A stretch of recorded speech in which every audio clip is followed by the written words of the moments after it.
Tell me about that real quick. Oh, the reason why I have the Israeli flag X'd out is because they're an uncivilized nation, backed by the colonists of America and the European nations. And they're killing a lot of colored people.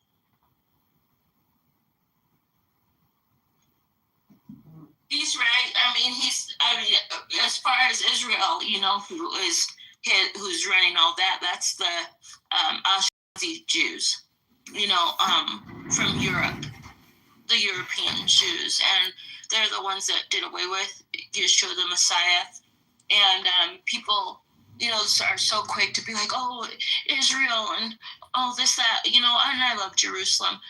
Because, the true Hebrews, and I'm talking about the specific bloodline that God, getting off topic. Never mind. Yeah, you do, bitch. You brought it up yourself. The motherfucking bloodline. Because a lot of Israeli society are not even religious. I don't know if you know that. So, yeah, even though the government is headed by some Ashkenazis, the reality is a lot of them are secular and atheists. It's really the society that have the issue with. It has nothing to do with really faith, because a lot of those people are just racist and psychopathic. Hey, so resistance. What's your take on the society in America right now? Oh, America's always been in shambles. I mean, there's no equality for certain kind of people. There's definitely no camaraderie with the people. It's a failing state, man. It's a failing nation. We got white supremacists running things out in the open. There was camouflage. At least the Democrats camouflaged it. Didn't make them better, because at least I still knew it. But America's really in a tough situation, man. We've been in a tough situation, though. I think Charlie's death, it might have been a distraction, but I think it made us realize who our real enemy is and who really runs our country. I mean, if you guys haven't figured that out by now, especially after this man's death, then I think we're in some fucking trouble, for real. So, see what that is, because I have my theory, but I want to hear yours. Who is? All right, I'm gonna wake it up for you. So, one thing I realized, right, and this all has to do together. Every time Israel do some fuckery, America always give them the green light. Every time Israel does some fuckery, America backs them up. So I said, what the fuck does Israel have on America? They must have us on some blackmail shit. Like, they gotta have Trump on some shit. I'm thinking all crazy shit. Then I said, you know what? Who the fuck run our government? Politicians, senators, House of Reps. So I said, let me look up how many senators take money from AIPAC. Now, if no one knows who AIPAC is, that's a Jewish lobbyist group that champions for the forefront of Israel. So I look out of 100 senators, United States senators. Do you know how many of them take money from AIPAC as top contributor? How many? Take a guess. I want y'all to take a guess in the room. There's 100 senators. How many of them you think are recipients of AIPAC money? 100%. 100%. Very close. 85. 85 of these motherfuckers take money from AIPAC. So now, the House of Representatives got 435. Over 250 takes money from AIPAC. So now it makes sense. Every time fucking Israel do something, America back them, because our policymakers are fucking getting paid by these guys. It doesn't matter what you want, what I want, what the American people want. It's what the fuck the lobbyists want. So what did I learn from Charlie Kirk? Well, Candace used to be good friends, or they still are. But the little dispute was about that same country. Candace seen what I'm talking about. Charlie didn't see it until it was too late. See, the problem is with these fucking people, right? And it's not the Jewish people. I'm talking about Netanyahu and his motherfucking crew. He's been in power over 20-something years. The problem is, it's not about blackmail. These are like the mob. Once you ask the mob for help and they help you, you now belong to them. You don't walk away from them. You belong to them until they have no more use for you. It's the same thing with our fucking senators, and the same thing happened with Charlie. You took these motherfuckers' money, and once you take the money, you can't give it back. So the only thing left now is to fulfill whatever fucking agenda, policies, or legislation I need you to pass. And if you can't make it happen, I'm taking your job, or I might just offer you. I don't give a fuck. Ain't no man nigga in the program. Yeah. So meaning, I'm gonna give you a prime example. Clinton, Hold on, Monica brother. We'll get to Lewinsky. you. Clinton, Monica Lewinsky, Netanyahu during the Abraham Accord meeting pulled him to the side and asked him to release a gentleman by the name of Jonathan Pollard. Who's Jonathan Pollard? A U.S. Navy intelligence officer that was stealing nuclear secrets and giving it to Israel. Got caught and got a life sentence. At the time, your FBI director was Tenet. Your boy Clinton came back and asked him to release him, and Tenet told him, motherfucker, I release him, I'm gonna resign, and I'm gonna expose all this shit. So guess what? Clinton couldn't do it. Guess what? Lewinsky happened. Now, when you go and you do your research of how even Lewinsky ended up in that motherfucking White House and see who hired her. Epstein. No, not Epstein, but one of Epstein's homeboys. You see what I'm saying? So what I learned from Charlie, we don't own our government. I don't give a fuck if you're Republican and Democrat. And I thought we learned that last year after learning that our president ain't really shit, don't do shit. We had Biden for 4 years. We probably seen him 2 times out of the 4 years, so we know our president ain't running shit. So it doesn't matter if it's Biden or Trump or whoever, fucking Clinton. Our government is controlled by Israel. You don't gotta look far. I just told you, 85% of our fucking senators take money from these niggas. Over half of our House of Representatives take money for these niggas. So when they're up there passing legislation or voting on laws or vetoing shit like get the fuck out, stop fucking helping Israel, killing these people, why you think America always stand next to Israel? Because our politicians are bought already, and why we are not recognizing this. This is what I'm bugging the fuck about. I hear what's always talking about, the white man, the black man, and this man and that man. No, your fucking government got people stolen. today came in with the Israel talk, and nobody said nothing. It's not like it's on. And that's the problem. You know? Motherfuckers afraid to speak about Israel, and this is another thing I learned from Charlie. This whole shit, this whole distraction they're doing. Let me ask you something. If we were in fucking Nazi Germany, could you talk bad about the Nazis? Yes or no? Absolutely not. If you was in communist China, could you talk bad about them? Nope. Communist Russia? Absolutely not. But we could come to America and talk about our government, correct? We're supposed to be able to. Okay, so how the fuck are you going to try to penalize us? How are you going to try to penalize us for talking about a foreign government like Israel? This is the play I'm trying to show y'all. We here talking about, your freedom of speech killed Charlie. It ain't about fucking Charlie. These motherfuckers is manipulating and taking over your government right in front of your face and distracting us with this fucking race shit. Distracting us with Republican or Democrats. They're the same fucking boat because they all getting paid by the same motherfucking shit. What the fuck is wrong with us? We gotta wake the fuck up and put all this shit to the side. What we should be screaming about is saying, why is 85% of our senators taking foreign fucking money? Ted Cruz proved it when he went up there, we gotta back Israel, the Bible says so. They need to smack the fucking fire out that nigga. Why are we not pressing our politicians and demanding and asking them, why are they taking this money from this fucking foreign entity? Because as soon as you do, just like Kennedy and his brother, you get your head knocked off. As soon as you start talking, just like Charlie, you're gonna get your shit twisted.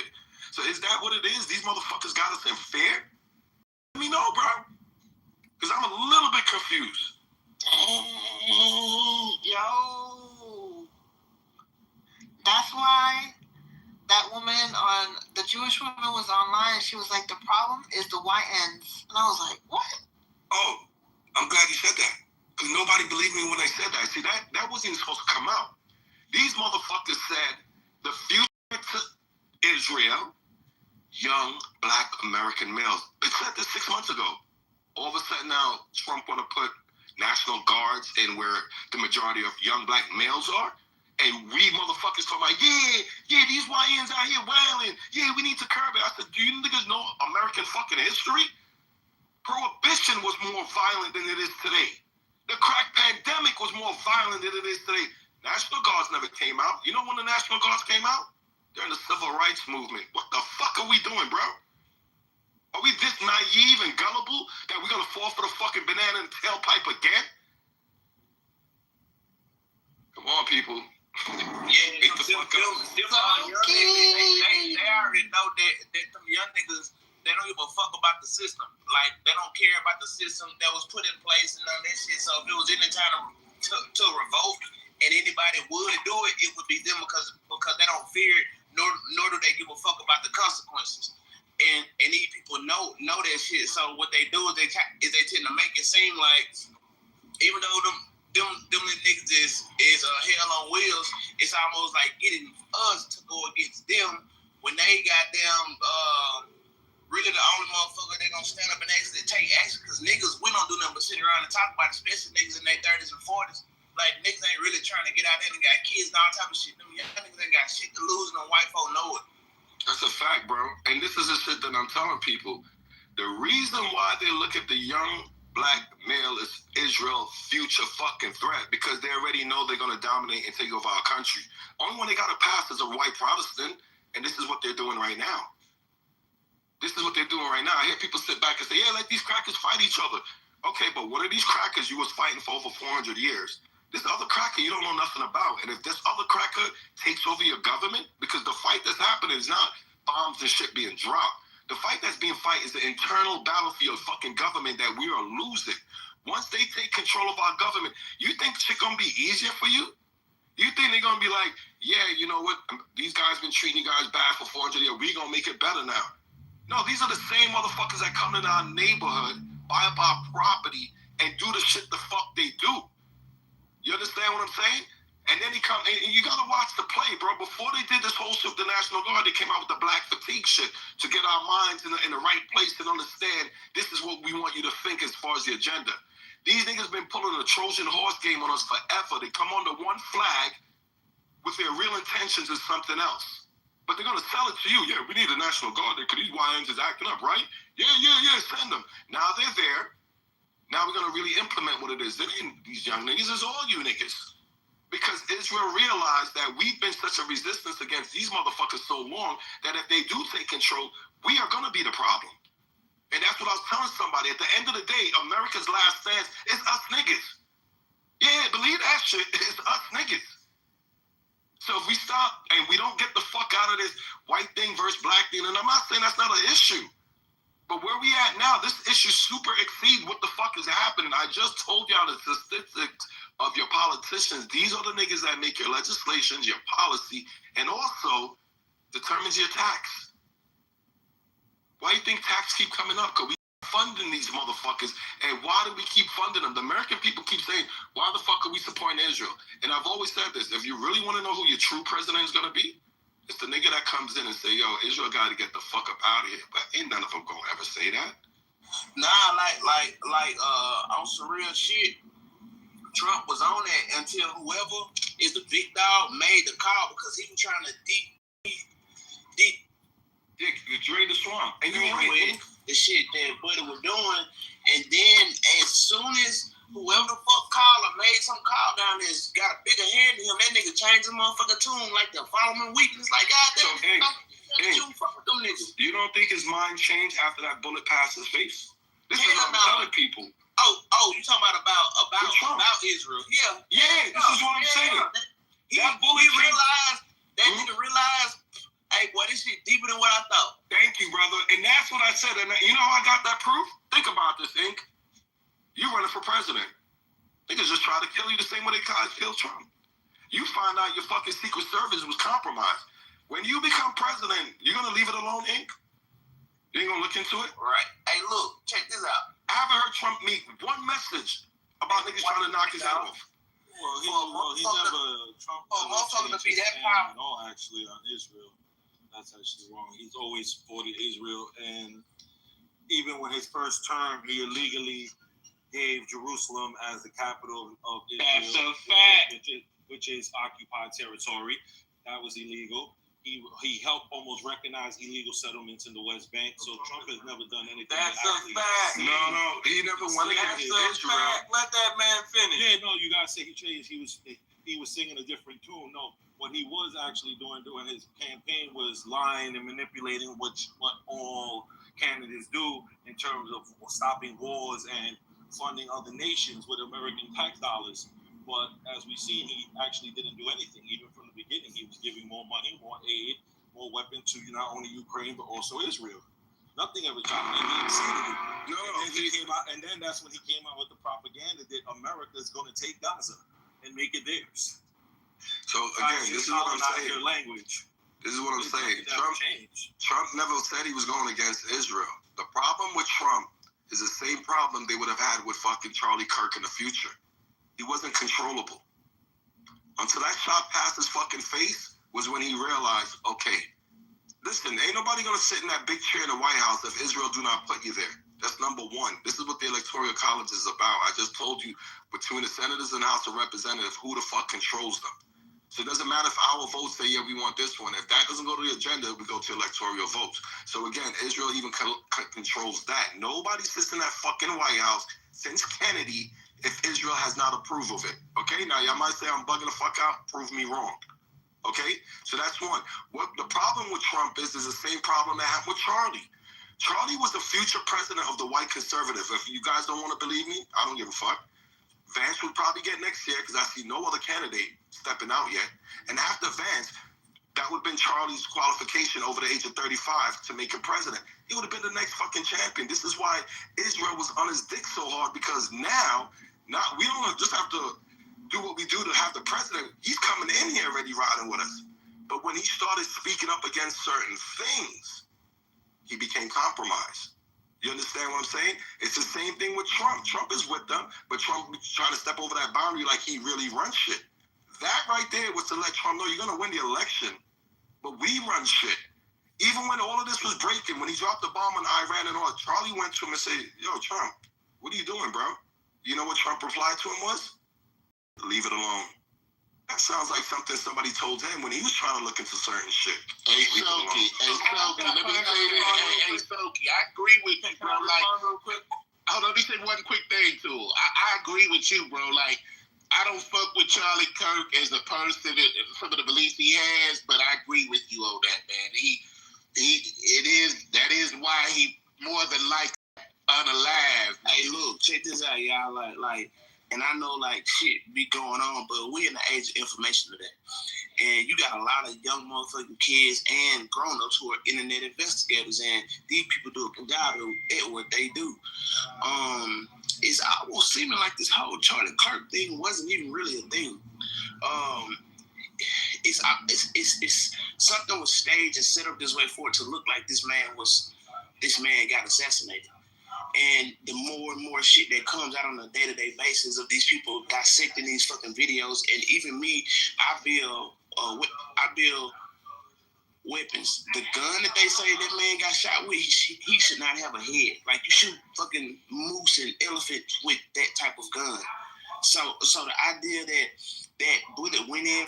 He just had powerful bone mass. His bone. No, there's no fucking possible way. A motherfucking 30-06. Listen, a motherfucking 30-06 put a hole in steel. You know the steel target that you shoot at, a 30-06 will put a hole in it. Yeah, that shit would have took his head off. That man was a trained hitman. Let me say this real quick, man. Because, listen, I've been in the U.S. military, and you don't take a shot like that, one shot, without being trained. That man was a trained hitman. And let me tell you something, what I learned about this. This man was killed by his own party, the right-wing government. And yes, by your boy Israel. That is correct. The problem with, I wanted to say something back to what this brother Soki is saying, because he sounded like he developing the house Negro syndrome for Donald Trump. No, don't put no shit Donald on my Trump mouth. been with, And I don't know where you get that nonsense from. Listen, Donald Trump been with Israel since the time he shot down Qasem Soleimani in 2017. What reason did he even have to shoot that general down? He wasn't even doing nothing. Oh, he's supposed to kill some Americans 10 years ago. Huh? And you just shoot the man out the sky for no apparent reason? They almost started a regional war over that. This was in 2017, brother.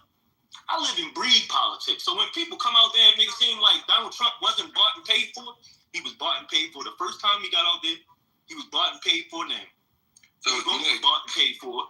He's bought and paid for because he's not a politician, and there was no way that he was going to become president without it. He didn't even have that type of cash. So what are you talking about, then, Goose? Hold on, brother. Let me finish. You talked for a while. Let me just get in. Well, you should learn to listen. Hold on, brother. Let me just get in for a second. Be respectful, because I didn't disrespect you while you was talking. Now, what I'm saying is, Charlie Kirk got killed by his own party. He didn't get killed by some Democrat. He didn't get killed by no left-wing nut. He got killed by his own party, the party of hitmen. This is what the right wing do. They had lots of hitmen on payroll, and they killed people at will. Charlie Kirk went against the wrong people, evidently, and Charlie Kirk got whacked.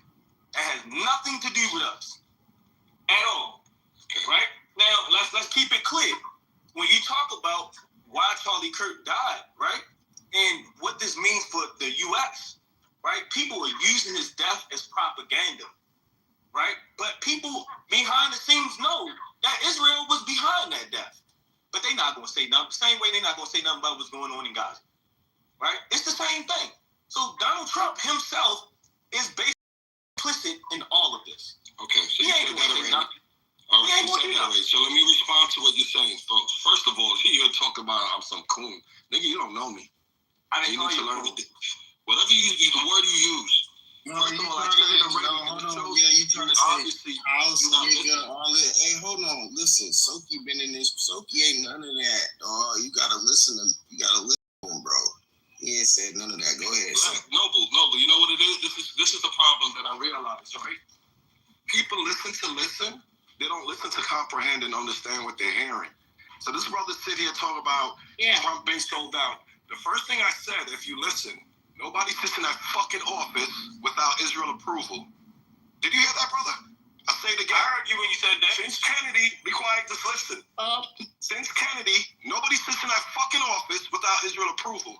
So yeah, that means everybody sells out. What the fuck are you talking about? Ain't nobody said Trump this, and that. I said what it was. Trump was not obedient. He wasn't controllable his first fucking term. So the second one, they made sure you understood who the fuck is in charge. Do you get it now, or are we still confused? Are you asking the question now? No. Do you get it now, or are you still confused? No, I don't get it. I understand now. I want to give a real quick, y'all, because I want to give an example of what Soki was talking about, and it makes a lot of sense. If Soki was wrong, then we would have straightened Netanyahu out for him bombing Qatar. If Qatar got a touch me not alliance with the United States and somebody bombs the United States, we're supposed to have fucked them up. That's like touching us. So the fact that we haven't done that, oh, well, Netanyahu came to the White House 4 times last month. Yeah, fuck all that. At the end of the day, that's a clear example of what Soki's talking about. But y'all continue. I disagree with that. First of all, when you say that, I agree with the fact of reality. No, not what you're saying. Hold on. Not exactly what you're saying. I'm talking about the point that Soki made, because I didn't get a chance to respond to that. When you say that presidents are bought and paid for, I don't technically believe in it like that. There are people in Congress and the politicians are bought and paid for, which leads them to have to move in a certain way. This is the problem of our government, because you have so many political PACs, right? Especially like AIPAC, one of the biggest PACs that we have in the government, right? So with that being said, when you say all of them are bought and paid for, no, I don't agree with that. Donald Trump just wants money. He's a prostitute. He's out for money. That's why he had Elon Musk rolling out there on the White House lawn. That's why he's over there taking planes from people. This is what he does. He's a prostitute. And his only end goal is to get paid. So, listen, whether you say that that's right or wrong, that's fine. Trump really have a dog in the fight. If the money's coming his way, that's who he's supporting. That's how it works with Donald Trump. That's kind of a good thing. Can I do a submission? But wait, hold on. Yeah, you can. But hold on. That's probably a good thing, because that means we could buy him out if we get enough money, right? Yeah, but people ain't got money like that. Come on, think about it. When you had to buy people out to outbid, See, I think you just like problems. You just like, look, you just like it to be a Let me problem. just ask you one question, Noble. Nagu, let me ask you something. Since you're saying it's a politician that's bought and sold, not the president have the right to veto certain things, even if the politician passes it. So I'm going to ask you this one question. Since Kennedy, how many American presidents do you know of that stood against Israel or opposed what Israel was doing? Name me one. Now, if you can't name me one since Kennedy, next question I'm going to ask you, since Kennedy, Israel has done nothing fucked up in the world? And if they have, America, that's supposed to be the so-called police of democracy, why we never intervene or said anything if our president isn't bought out? So I'm going to ask you again. I don't care about your senators. I don't care about your House of Reps. You name me one president, since you said they weren't bought or whatever, that went against Israel. Now, if you can't tell me one, then it's safe for me to assume that they've been compromised. Because there's no way you're going to tell me since Kennedy, Israel has done nothing wrong in the fucking world. They've done plenty. This is why the fucking world hates America, because we keep standing next to these cocksuckers as they violate shit. So I'm going to ask you again, since you said American presidents ain't bought out, they're not sold out. Name me one of them that stood up against Israel. So hold on. Was Eisenhower before or after Kennedy? Are you serious, my brother? You just asked if Eisenhower came before? All right, this is why we can't even have this conversation. That's why we cannot have this conversation. That is a crazy question, bro. All right. Well, with that, I land. All right. So here's my point. I would say Jimmy Carter. Wait, hold on, no more. Hold on, let me answer the question. How you know? I'm gonna say Jimmy Carter. That's number one. I believe Jimmy Carter wasn't bought and paid for. We know Obama took a little AIPAC money, but I wouldn't say Obama was bought and paid for. But Obama was definitely bought and paid for. Man, Obama was the guy that wasn't paid for. I'll give you your boy Jimmy This Carter. is the same guy who asked about Eisenhower. Yo, come on, brother. No, don't try to do that, because now you're trying to find a way to get out the conversation. That's really that's like one of them unintelligent maneuvers you're trying to pull right now. No, that was an unintelligent question you asked when you asked about Eisenhower. I thought I was speaking with someone that actually knows American history. Before or after? Because Eisenhower was okay. Maybe It's okay to help people out, and I asked the question. I didn't say it was. No, there's nothing wrong with asking the question, but when you're up here speaking and challenging as if you know American history, see, in order to understand, hold on a second, brother, in order to understand the American government, like, why are you going? I know, but hear me out. Hear what I'm saying to you. In order for you to understand the American government, you must have to understand the American history. There's nothing new that they're doing right now. It's all regurgitated, just coming in a different time and a different envelope. It's the same shit. All right, so people get a little foggy headed, but I gave you Jimmy Carter, so that was my. Okay, so even Jimmy Carter, perfect. Jimmy Carter was one of the presidents that tried to stand up, but do you see what happened with Jimmy Carter's presidency? He's known. All right, but you asked for one, and I gave you one. I'm gonna finish, and I'm gonna show you when you challenge Israel. Remember the Iranian hostage shit? That happened because he was fucking siding with the Muslim world. This is why they did it under his watch. You understand what? They did that on Jimmy Carter's watch. I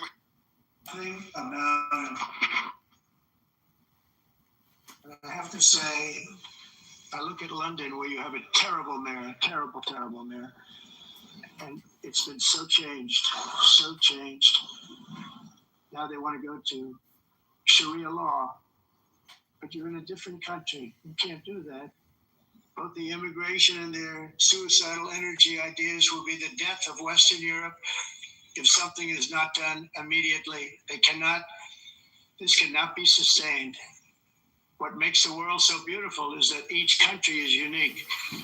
But to say this way, every sovereign nation must have the right to control their own borders. You have the right to control your borders, as we do now, and to limit the sheer numbers of migrants entering their countries and paid for by the people of that nation that were there and that built that particular nation at the time. They put their blood, sweat, tears, money into that country, and now they're being ruined. Proud nations must be allowed to protect their communities and prevent societies from being overwhelmed by people they have never seen before, with different customs, religions, with different everything. Where migrants have violated laws, lodged false asylum claims, or claimed refugee status for illegitimate reasons, they should, in many cases, be immediately sent home. And while we will always have a big heart for places and people that are struggling and truly compassionate, answers will be given. We have to solve the problem, and we have to solve it in their countries, not create new problems in our countries. And we are very helpful to a lot of countries that are just not able to send their people anymore. They used to send them to us in caravans of 25, 30,000 people each. These massive caravans of people pouring into our country, totally unchecked and unvetted. But not anymore. According to the Council of Europe in 2024, almost 50% of inmates in German prisons were foreign nationals or migrants. In Austria, the number was 53% of the people in prisons were from places that weren't from where they are now. In Greece, the number was 54%, and in Switzerland, beautiful Switzerland, 72% of the people in prisons are from outside of Switzerland. When your prisons are filled with so-called asylum seekers who repaid kindness, and that's what they did, they repaid kindness with crime. It's time to end the failed experiment of open borders. You have to end it now. See, I can tell you, I'm really good at this stuff. Your countries are going to hell. In America, we've taken bold action to swiftly shut down uncontrolled migration. Once we started detaining and deporting everyone who crossed the border and removing illegal aliens from the United States, they simply stopped coming. They're not coming anymore. We're getting a lot of credit, but they're not coming anymore. This was a humanitarian act for all involved, because on the trips up, thousands of people a week were dying. Women were being raped. Nobody's ever seen anything like it. Raped, horribly beaten, raped. On the trip up, the journey up, it was a long walk. It was a long, arduous journey, indeed. And it was also a historic victory against human trafficking throughout the region. We did. It was a victory, and we saved so many lives of people that wouldn't make the journey. That journey was loaded up with death. Loaded up with death. Dead bodies all along the roads of jungles to get up. To go through jungles, they go through areas so hot you couldn't breathe. They were dying of suffocation. Areas so hot that you couldn't breathe. Dead bodies all over. By them not coming, we're saving tremendous numbers of lives. My people have done a fantastic job in doing what they did, and the American public agrees with it. I mean, I was very proud to see they have the highest poll numbers they've ever had because of what we've done on the border. I guess the other part is what we've done in the economy. Joe Biden's policies empowered murderous gangs, human smugglers, child traffickers, drug cartels, and prisoners from all over the world. The previous administration also lost nearly 300,000 children. Think that. They lost more than 300,000 children, little children, who were trafficked into the United States on the Biden watch, many of whom have been raped, exploited, and abused, and sold. Sold. Nobody talks about that. The fake news doesn't write about it. With many others, young children.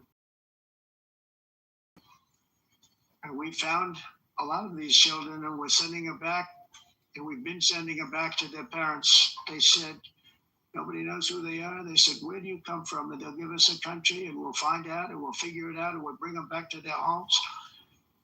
And the mother and father rushed to the door, and their tears in their eyes. They can't believe that. We've done almost 30,000 of them so far. Any system that results in the mass trafficking of children is inherently evil. Yet that is exactly what the globalist migration agenda has done, and it's what it's all about. In America, those days, as you know, are over. The Trump administration is working, and we are continuing to work to track down the villains that are causing this problem, and also, as I said, to get back the 30,000 we've already returned. Now I think we're going to have another. We're going to find a lot. You're not going to find all of them. More than 300,000. They're lost or they're dead. They're lost or they're dead because of the animals that did this. To protect our citizens, I've also designated multiple savage drug cartels as far as and you see this, and you see it happening right before your eyes. Let's put it this way: people don't like taking big loads of drugs in boats anymore. There aren't too many boats that are traveling on the seas by Venezuela. They tend not to want to travel very quickly anymore. And we've virtually stopped drugs coming into our country by sea. We call them the water drugs. They kill hundreds of thousands of people. I've also designated multiple savage drug cartels as far as foreign terrorist organizations, along with two bloodthirsty transnational gangs, probably the worst gangs anywhere in the world, MS-13 and Tren de Aragua. Tren de Aragua is from Venezuela, by the way. Such organizations torture, maim, mutilate, and murder with impunity. They're the enemies of all humanity. For this reason, we've recently begun using the supreme power of the United States military to destroy Venezuelan terrorists and trafficking networks led by Nicolas Maduro. To every terrorist thug smuggling poisonous drugs into the United States of America, please be warned that we will blow you out of existence. That's what we're doing. We have no choice. Can't let it happen. They're destroying. I believe we lost 300,000 people last year to drugs, 300,000. Fentanyl and other drugs. Each boat that we sink carries drugs that would kill more than 25,000 Americans. We will not let that happen. Energy is another area where the United States is now thriving like never before. We're getting rid of the falsely named renewables. By the way, they're a joke. They don't work. They're too expensive. They're not strong enough to fire up the plants that you need to make your country great. The wind doesn't blow. Those big windmills are so pathetic and so bad, so expensive to operate. And they have to be rebuilt all the time. They start to rust and rot. Most expensive energy ever conceived. And it's actually energy. You're supposed to make money with energy, not lose money. You lose money, the governments have to subsidize. You can't put them out without massive subsidies. And most of them are built in China, and I give China a lot of credit. They build them, but they very few wind farms. So why is it that they build them and they send them all over the world? You know what they use? Coal. They use gas. They use almost anything, but they don't like wind. But they sure as hell like selling the windmills. Europe, on the other hand, is a long way to go, with many countries being on the brink of destruction because of the green energy agenda. And I give a lot of credit to Germany. Germany was being led down a very path, both on immigration, by the way, and on energy. They were going green and they were going bankrupt. And the new leadership came in and they went back to where they were with fossil fuel and with nuclear, which is good. It's now safe and you can do it properly. But they went back to where they were and they opened up a lot of different plants, energy producing plants, and they're doing well. I give Germany a lot of credit for that. They've said this is a disaster, what's happening. They were going all green. All green is all bankrupt. That's what it represents. And it's not politically correct. I'll be very badly criticized for saying it, but I'm here to tell the truth. I don't care. It doesn't matter to me. I'm in New York City. I'm feeling a lot safer. Crime, we're getting crime down. And by the way, speaking of crime, Washington, D.C. was the crime capital of America. Now it's after 12 days, it's a totally safe city. Everyone's going out to dinner. They're going out to restaurants. Your wife can walk down the middle of the street with or without you. Nothing's going to happen. My people have done a fantastic job. And yes, I called in the National Guard, and the National Guard took care of business, and they weren't politically correct, but they took care of business. We got 1,700 career criminals out, brought them back to where they came from, the countries where they came from, or put them in jails. Washington, D.C. is now a totally safe city again, and I welcome you to come. In fact, we'll have dinner together at a local restaurant, and we'll be able to walk. We don't have to go by an armor-plated vehicle. We'll walk right over there from the White House. They've given up their powerful edge. A lot of the countries that we're talking about in oil and gas, such as essentially closing the great North Sea oil. Oh, the North Sea, I know it so well. Aberdeen was the oil capital of Europe, and there's tremendous oil that hasn't been found in the North Sea. Tremendous oil. And I was with the prime minister I respected like a lot, and I said, you're sitting with the greatest asset. They essentially closed it by making it so highly taxed that no developer, no oil company can go there. They have tremendous oil left, and more importantly, they have tremendous oil that hasn't even been found yet.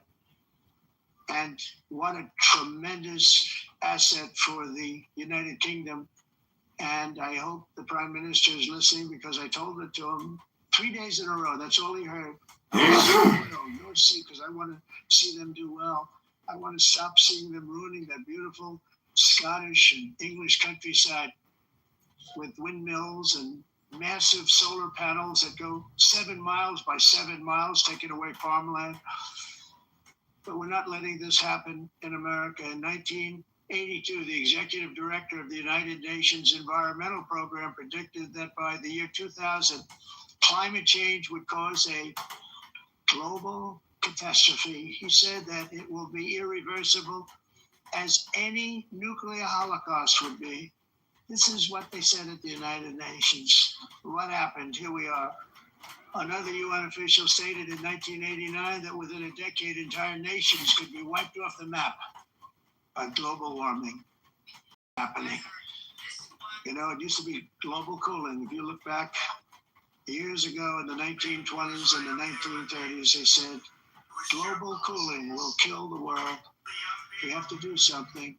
Then they said global warming will kill the world, but then it started getting cooler. So now they could just call it climate change, because that way they can't miss climate change.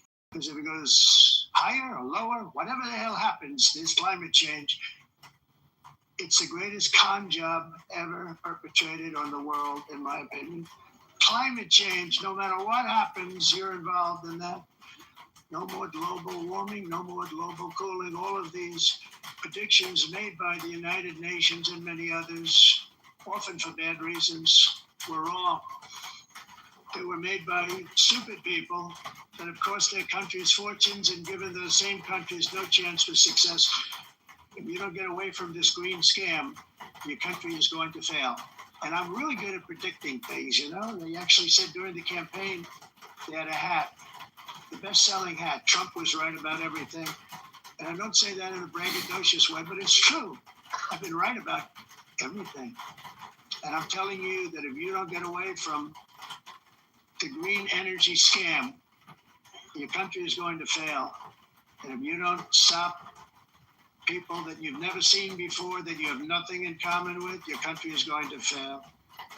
I'm the president of the United States, but I worry about Europe. I love Europe. I love the people of Europe. And I hate to see it being devastated by energy and immigration. This double-tailed monster destroys everything in its wake, and they cannot let that happen any longer. You're doing it because you want to be nice. You want to be politically correct, and you're destroying your heritage. They must take control strongly and immediately of the unmitigated immigration disaster and the fake energy catastrophe before it's too late. The carbon footprint is a hoax made up by people with evil intentions, and they're heading down a path of total destruction. You know, the carbon footprint was a big, big thing a few years ago. I remember hearing about the carbon footprint. And then President Obama would get into Air Force One, a massive Boeing 747, and not a new one, an old one with old engines that spew everything into the atmosphere. He'd talk about the carbon footprint. We must do something. Then he'd get in and he'd fly from Washington to Hawaii to play a round of golf. And then he'd get back onto that big, beautiful plane and he'd fly back and he'd talk about, again, global warming and a carbon footprint. It's a con job. At extreme cost and expense, Europe reduced its own carbon footprint by 37%. Think of that. Congratulations, Europe. Great job. Cost yourself a lot of jobs, a lot of factories closed, but you reduced the carbon footprint by 37%. However, for all of that sacrifice and much more, it's been totally wiped out and then some by a global increase of 54%. Much of it coming from China and other countries that are thriving around China, which now produces more CO2 than all the other developed nations in the world. So all of these countries are working so hard on the carbon footprint, which is nonsense, by the way. It's nonsense.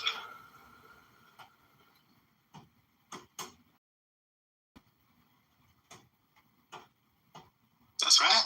Everything should stop. No more cows. We don't want cows anymore. I guess they want to kill all the cows. They want to do things that are just unbelievable. And you have it too. But you know, we have a border strong and we have a shape.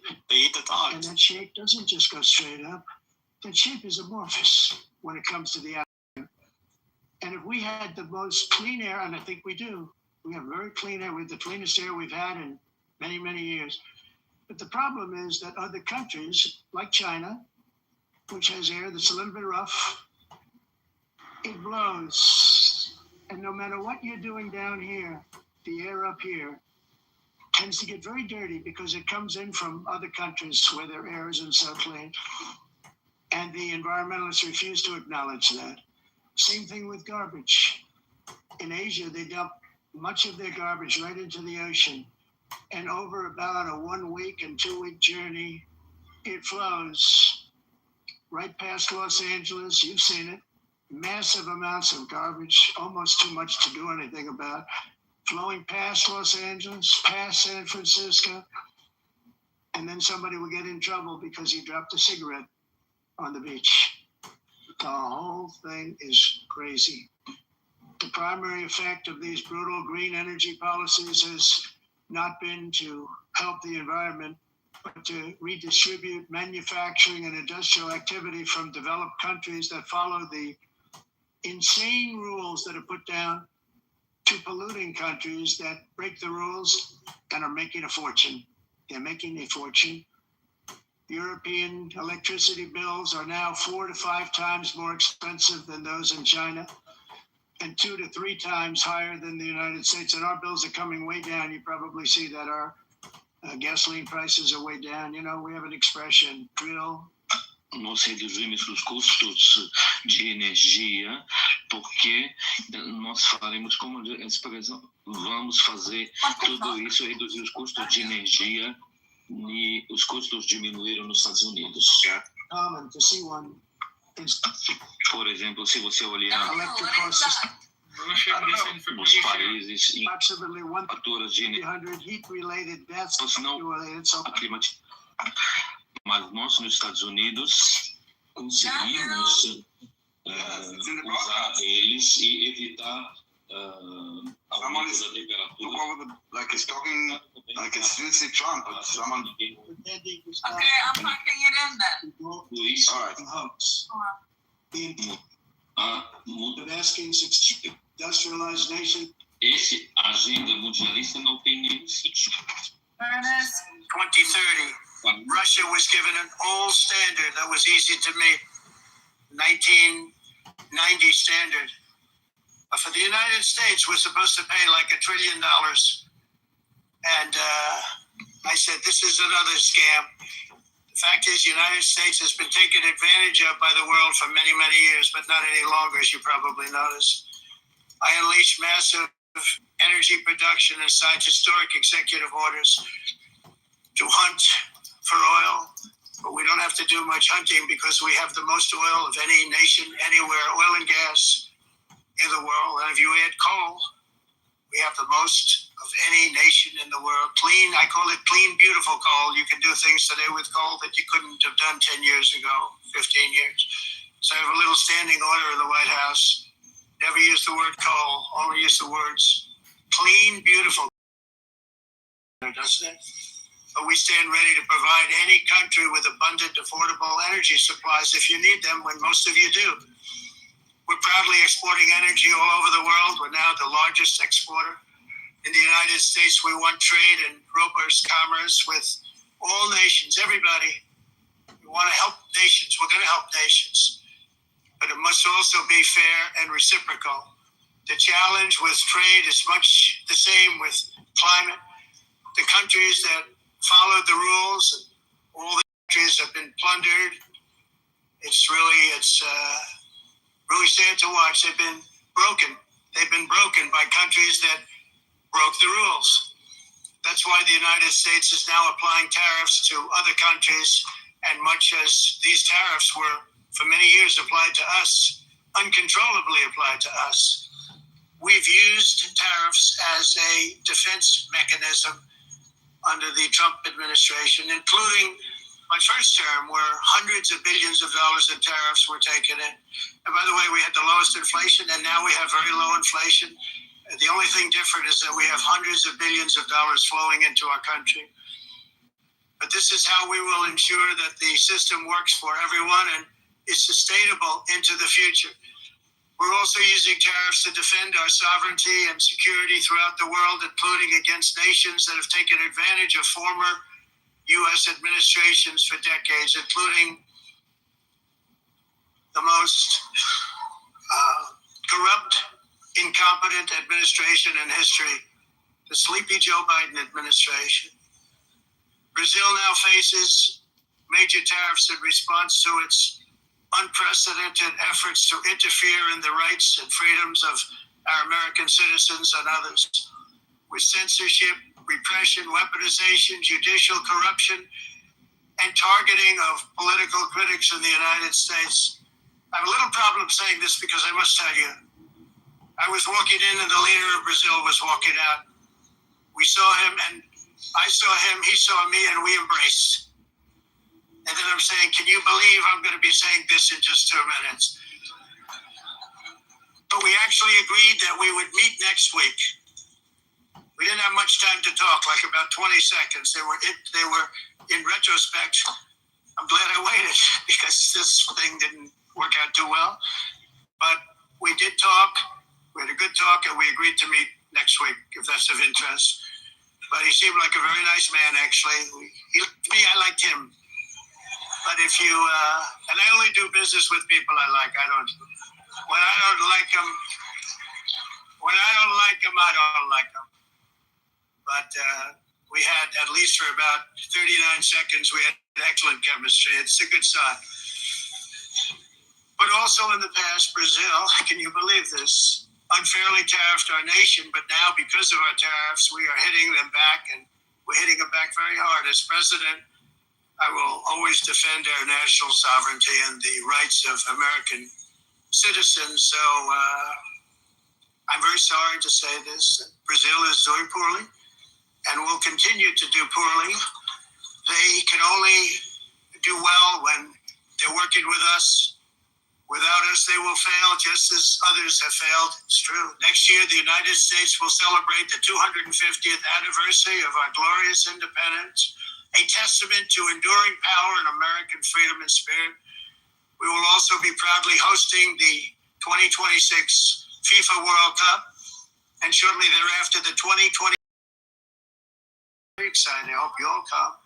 I hope that countless people from all over the globe will take part of these will be great celebrations of liberty and human achievement, and that together we all can rejoice in the miracles of history that began in July 4th, 1776, when we founded the light to all nations. And it's really that as an amazing thing came out of that date. It's called the United States of America. In honor of this momentous anniversary, I hope that all countries who find inspiration in our example will join us in renewing our commitment, values, and those values really that we hold so dear together. Let us defend free speech and free expression. Let us protect religious liberty, including for the most persecuted religion on the planet today. It's called Christianity. And let us safeguard our sovereignty and cherish qualities that have made each of our nations so special, incredible, and extraordinary. In closing, I just want to repeat that immigration and the high cost of so-called green renewable energy is destroying a large part of the free world and a large part of our planet. Countries that cherish freedom are fading fast because of their policies on these two subjects. You need strong borders and traditional energy sources if you are going to be great again. Whether you have come from north or south, east or west, near or far, every leader in this beautiful hall today represents a rich culture, a noble history, and a proud heritage that makes each nation majestic and unique, unlike anything else in human history or any other place on the face of the earth. From London to Lima, from Rome to Athens, from Paris to Seoul, from Cairo to Tokyo and Amsterdam to right here in New York City, we stand on the shoulders of the leaders and legends, generals and giants, heroes and titans who won and built our beloved nations, all of our nations, with their own courage, strength, spirit, and skill. Our ancestors climbed mountains, conquered oceans, crossed deserts, and trekked over wide open plains. They charged to thunderous battles, plunged into grave dangers, and they were soldiers and farmers and workers and warriors and explorers and patriots. They built towns into cities, tribes into kingdoms, ideas into industries, and small islands into mighty empires. You're a part of all of that. They were champions for their people who never gave up and who never, ever gave in. Their values defined our national identities. Their visions forged our magnificent destiny. Everybody in this room is a part of it in your own way. Each of us inherits the deeds and the myths, the triumphs, the legacies of our own heroes and founders who so bravely showed us the way. Our ancestors gave everything for homelands that they defended with pride, with sweat, with blood, with life, and with death. Now the righteous task of protecting the nations that they built belongs to each and every one of us. So together let us uphold our sacred duty to our people and to our citizens. Let us protect their borders, ensure their safety, preserve their cultures, treasure, and traditions, and fight for their precious dreams and their cherished freedoms. And in friendship and really a beautiful vision, let us all work together to build a bright, beautiful planet. All share a planet of peace in a world that is richer, better, and more beautiful than ever before. That can happen. It will happen. It will happen, and I hope it can happen and start right now, right at this moment. We'll turn it around. We're going to make our countries better, safer, more beautiful. We're going to take care of our people. Thank you very much. It's been an honor. God bless the nations of the world. Thank you very much. Bye.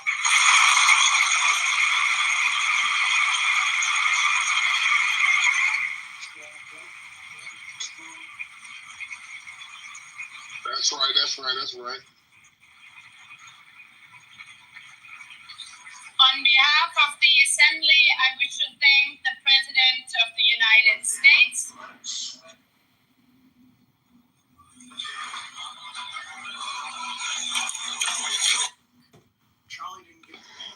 All right, he's gone. That was powerful, though. It was a good speech. That was awesome. It was not great. It was not amazing, yeah. Well, the beginning was millions and millions and millions and millions. no, like the indictments against the UN throughout, and I don't really understand his obsession with Biden. I mean, it's over. Like, move on. He's not running anymore. He's hardly walking. Like, who cares? Like, no one cares. We talking about Trump for like 10 years straight. My favorite part was the part in Portuguese.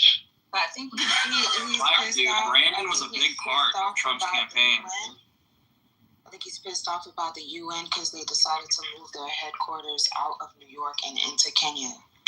No, you're kind of wrong on that. You're kind of right, you're kind of wrong.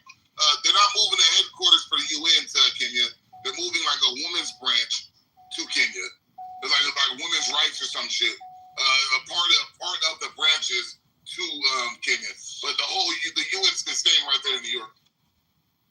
I'd like to say that I thought it was brilliant, perfect. I mean, he's not going to magically become John Kennedy overnight, but that was Trump at an 11. That was Trump plus content and performance. I give him full props. So I don't like everything he says. I'm wrong. It literally says in a landmark decision that could redefine Africa's role in global diplomacy, the United Nations has announced that UN Women, UNICEF, and let me finish, and the United Nations Populations Fund will relocate their global headquarters from New York City to Nairobi, Kenya. You're proving my point. Let me finish. Damn. I already read that before. You proved my point. Yeah. Be a little slower, please. Sentence. So he also mentioned the misuse of funds that United Nations was using and appropriating, and I just said that the relocation of the United Nations fund will be in Kenya. So that's why I just told you that. All right, you got it, girl. I just told you that the UN itself is going to keep reading, sure. Keep reading the article and learning about it, and then telling us. That's what I'm saying, though. I've already read that like weeks ago. That's not new news. Yeah, like, she thinks they're moving the whole United Nations to Kenya, which they're not. They're moving certain departments to Kenya, but not the whole overall United Nations. That's what she's not comprehending what she's reading. Yeah, and Daniel, the reason why he keeps bringing up Biden is because Biden represents the pinnacle of progressivism, and he knows that, and he knows that the United Nations also embrace that. And so it's a dig at both, not so much a dig at Biden as a dig at the progressive leftist elements in the UN. Obama. Look, that was your guy, and he screwed everything up, and I'm calling him a loser. Well, my take. Yeah, I understand. I mean, so he could have said, like, I don't know, woke, progressive, Islamist, whatever he wants to say, but to call, like, I think he's kind of minimizing it when he says Biden because, that's a person. Sleepy Joe. It's like, I don't know, it was a bit... You're right. It's not graceful. It's not presidential. Yes, you are correct. But we can't change Trump. Sure, if he had dialed it back 5% in 2020, he would have won. But he can't contain himself. No, so what I say is that for a Trump, that's as good as you're going to ever get. No, I'm not talking about the style. I'm talking about like the timing. Like it's in the past. Like yes, he used to do all this Sleepy Joe bullshit, but like the campaign is over. But it's not running anymore. Like who are you fighting? It's that's a bit weird. But that's not the point of the speech. I guess it was more about how America is great and how they are powerful and how all this the environmentalists kind of infected countries, or the way that he kind of phrased it, and the UN. That the UN is basically a useless body. I don't think he went that far. No. I don't believe he denounced the UN as a useless body. That's not my takeaway. He said the UN is good for an elevator that stops halfway and a teleporter that is not working. He said that all of these negotiations to stop wars, the UN didn't even give him a call or to try to help. He said, what else did he say about the UN? But that they would pay illegal immigrants to go into the United States, and that they're basically the problem of illegal immigration into Europe as well. It was maybe useless was even good. He was actually saying that they are harmful. Would you believe that, he said, that they're actually doing this, the opposite of what they're supposed to do? And what they're good for is a faulty elevator and a teleprompter that is not good. Okay. All right. I'm not going to argue. You're not wrong. Obviously. It's not what I heard, but I acknowledge that if you say he said it. That is what he said. I just heard that as well. Okay, I guess I focused on other things. Listen, everyone heard the speech through the prism of their. Well, he did literally say those words. I'm pretty sure you joined after the speech started. You probably. No, I heard the whole thing, brother. I swear to God, I heard the whole thing. But it's okay. I've been wrong before, and I may be wrong now. But I still believe that was Trump at a 10. And I guess so. I accept what Daniel said. He denounced the UN. I disagree with him. I think it has a certain usefulness, but there's no doubt, for example, I really don't want to make it about my politics. I stand by the speech. I think he had nothing to be embarrassed for. Except I acknowledge, it's Trump at a 10. He's not. I wish he hadn't said certain things. I wish he could be less of a bully. It's bullying at this point. What did you say, Trump at a 10? I put a link in the chat that is a clip. Just want to understand, what did you say? Trump at a 10? What did you say? I said this is Trump. Well, I want to say that it's a 10 for Trump. Hold on, I just want to understand this sentence because I don't know it. What I'm saying is this. Okay, let me get my concept out here. He is not. Just the meaning of what is Trump at a 10. What is meaning for what he is capable of. For what he is capable of, this is the best he can do. In other words, he's not going to magically become John Kennedy, or he's not going to magically become, I didn't mean Trump. I meant the sentence. Trump at his 10, meaning Trump is his best, right? That's what you meant? Exactly what I meant. Thank you. I put the link in the chat that is a clip of him saying the only thing he got was a broken escalator and a broken teleprompter. I accept it. Yes, it's ringing a bell now. I really did hear the whole thing. Yeah, and I think this discussion about what is or is not presidential, I think the Democrats blew that away a long time ago. So any critiques of him... What do you refer to? Because I give them credit. They have a very inclusive message. They're less... I have to acknowledge that Trump is more divisive. I mean, even if I like Trump, he is more divisive. He says things. He called Rosie O'Donnell a dog. Or a pig. I mean, what did the Democrats do that blew that credibility away? Yeah, starting with, in my recent memory, Hillary Clinton, when she was running, calling conservatives deplorables, then telling people that people who conservative voters need to be put in re-education camps.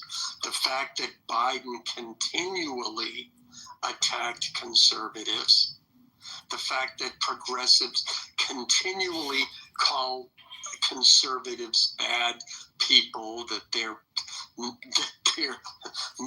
not moral, etc., etc. The fact that for 4 years during Biden, they attacked Trump personally, that they legally went after him, when the precedent is once you leave office, they leave that person alone. I mean, in so many ways, they attacked him personally. I remember specifically Biden saying, we're going to bring the country together. And then he proceeded for 4 years to attack conservative voters themselves. Never mind what they did to Trump personally. So no, this whole thing of the Trump breaking precedents, you can go back and look, and it is clearly the progressives, the Democrats, and Biden himself who did that. So no. Okay. All right. Listen, you make a good case. I'll go further. Thank you. And you don't. And you're not without merit either. Okay. Thank you. I will go back further and say this: that for a long time now, in every administration, the attacks on presidents have, basically, hey, Nixon deserved it, but post-Nixon, in every presidential administration, I believe that the attacks on presidents have gotten more and more vicious from opposition. That's in everyone. The attacks on Clinton, the whole Monica Lewinsky thing wouldn't have happened 50 years ago. When Eisenhower and Roosevelt were fucking their secretaries, nobody would have done that. So for whatever reason, in every administration, the attacks on the president. And I thought that the things that the Republicans said about Obama, it's rough. The guy won. Now he's president, but they never gave him a break, in my opinion. So I'll say you are correct that the attacks on Trump are the worst, but I'll also say that every administration has gotten increasingly vicious attacks on presidents. Thank you. Yeah, and I'll just say too, it's ironic because Democrats, the whole thing about they all got blowjobs from their secretaries, that's true. But it was the Democrats who attacked their own in the case of Gary Hart. And they were the ones who started that whole ideology of, well, you have to be, if you're a politician, you have to be morally pure. But the thing about was it the Democrats, or was he just that sloppy? I don't blame the Democrats for that. I say that's to me, People Magazine or whoever it was. He was that sloppy. Well, he could have gotten away with it. Yeah, you don't take him out on a boat, dude. Gary Hart or Clinton? I'm talking about Gary Hart. That's what you were talking about. Yeah, and you could be right, but what people forget, it's not that Clinton got the blowjob. Nobody cares, and who would want to get a blowjob from Hillary at that point? I mean, it makes me shudder. But that joking aside, it's the fact that it came out and he lied directly to not only the American public, but then lied about it under oath. And it wasn't until it came out, well, gee, Monica. They asked him if he had sex, right? Yeah. Okay, there you go. You know what? I don't agree that most of America is shocked by this. You seem to be more shocked by it than many people in my circle. No. Every guy understands what he did. No, and I understand it too. It's not that, and I'll say it specifically. It's not that he got the blow. It's not that he got the blowjob. It's the fact that there were already lawsuits out against him for his, quote, sexual improprieties, and yet he still continued the behavior. That is political suicide, and he was smarter than that. If you're in a trial for stealing cars, you don't steal cars while you're out on bail. It's that simple. It's like the guy who was, it's hilarious, the guy who was charged for driving without a license, appearing in a Zoom call in his car using his phone, driving. Literally, the judge looked at him and said, yeah, you're guilty. That's the problem I had with Clinton. Everybody knew that people in power got blowjobs. That was not for me anyway. Oh my God, you're a room killer, Alan. I just want to point out that Trump speaks at the same speed as I do. Hello.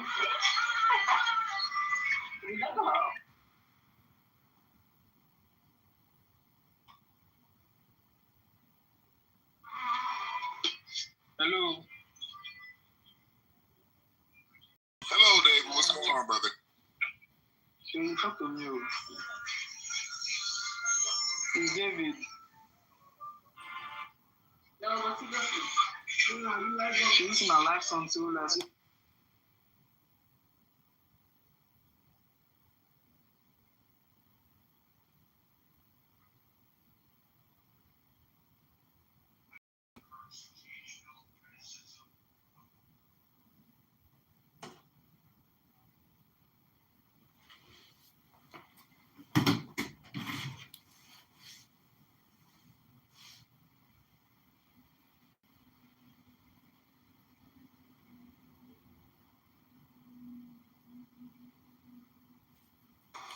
Is it quiet in here? Is the room dying? Looks like the room is dying.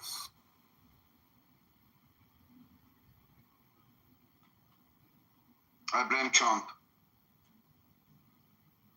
No, I was reading something. I saw like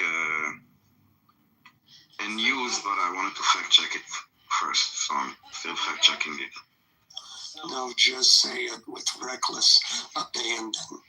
And then stick to your guns when it's proven incorrect.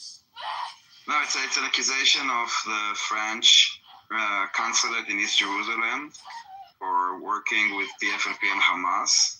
And I'm looking for official statement from the French government to see if there's any mention of an investigation. So I'm still checking if it's true or not. Well, the last thing I heard is that France is like heavily pro-Palestinian, or that could have been BS too. No, the French government is the one that was leading this, what we're seeing right now at the New York conference for the two-state solution and to acknowledging Palestine as a state. This is them and the Saudis, Macron and the MBS. So this is why I'm extra careful to see if this news that is actually accusing them of collaboration is real or politically motivated, even though it's on my side. At what point does working with quote unquote turn into collaboration? Quote unquote. The examples that are given here that they were helping basically Hamas family members of Musa Abu Marzouk and Nour Atala to basically evacuate through the French evacuation programs. And one second. That they initiated some kind of a Doha meeting between officials of Hamas, Marzouk and Khaled Mashal. I'm not sure what it's about.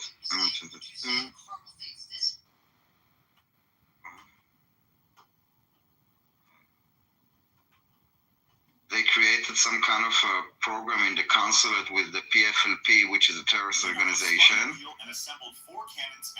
Something called the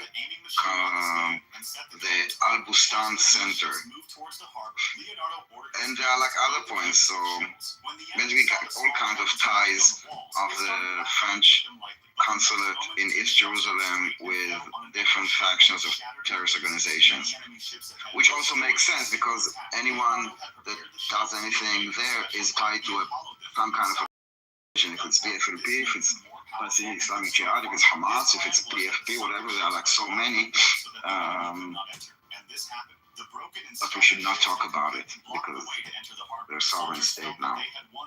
They were celebrating and congratulating each other. But Leonardo still had a strange fear in his mind. He saw that the enemy was not trying to extinguish his burning ships. He was letting them burn so that smoke spreads all around and everyone's attention is diverted. But before anyone could understand anything, all the ships were engulfed in flames. Leonardo immediately understood the center also, this was created also was a support system for families of so-called martyrs. Basically, this is part of Hamas's reward for terrorism under European taxpayer money. And told them that they had been trapped in this trap of the enemies. He immediately changed the target of his cannon, but by then it was too late. The enemy ships had reached inside the fort, and they too had started firing their cannons. The cannon fire started breaking the walls of the fort. Everything started getting destroyed. Although Leonardo's cannons were also hitting far and right on target, the enemy fleet was very large. It was difficult for Leonardo alone to stop it. The enemy's cannons were firing continuously and very fast. When Leonardo looked through the telescope, he was shocked. Actually, the cannons that the enemy was using were the same design that he had made earlier to protect his soldiers. Now the question was, how did the enemy get this idea? And who made these weapons for them? All the soldiers were ready to take up the front inside. So this is the UN discussion about the two-state solution, because Trump at least didn't even mention it in a word. Leonardo's soldiers were fighting bravely, but the enemy had more powerful weapons. There were some machines that were not only firing bullets, but also spitting fire. Leonardo immediately recognized them. These were the same machines whose idea he had once given to a king. As soon as the machine reached their hiding place, Leonardo immediately ordered, put all the wine barrels behind. You guys are gaining quite the audience. You have more audience members than speakers. As soon as the deadly machine fired shells to break the door, the barrels full of wine burst, and there was a terrible explosion, due to which the enemy machine was completely destroyed. When Leonardo came out and looked, the fight had stopped. Did you guys see the video last night of Macron? He's trying to get to the UN World Headquarters, which is hard to get to, but he is blocked off by some sort of convoy, and he realizes it's Trump. So he calls Trump and he's like, "Hey, I'm trying to get to the UN. Can you let us in?" And Trump's like, "Walk." And there's a video of Macron walking. He has to get with all these people around him.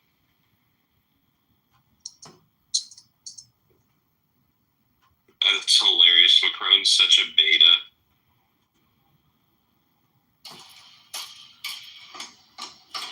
His wife is a trans woman. Wife's something, that's for sure.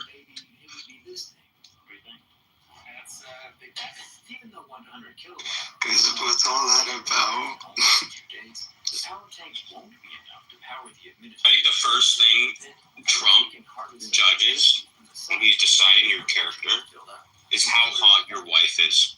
As the closest American, There is no one. In that case, I'm in dipshit.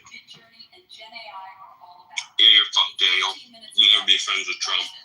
It's 2025. But he shits on Macron all the time. And then when you hear him talk about people like Keir Starmer, he's like, Keir Starmer's a lucky guy. He's got a beautiful wife.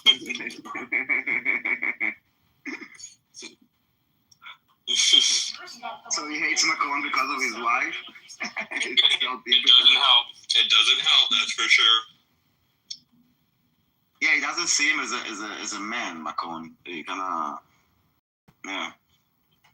He's not hot wife. It doesn't mean Trump likes you, but he'll respect you. He's like, Exactly. shit, bro. This is what I mean. You kind of treat him like a child, and having your teacher as your wife doesn't help your image as a child. That's true. Well, look, the fact that she's older than and by a significant amount, and the fact I forget the details how old they were when they met. Macron was like 17 or something. Yeah. I mean, clearly there's a power dynamic there that I think not only Trump, but a lot of us males can relate to as being beta. Yet he was elected the president of the French. Well, this is true too. Was it him or was it his wife?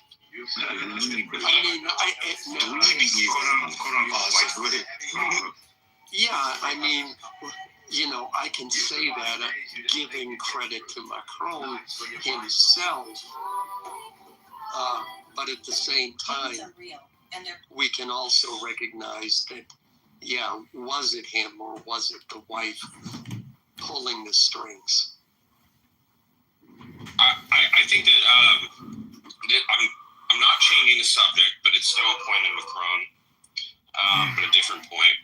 Macron got rich by working at Rothschild's as an investment banker.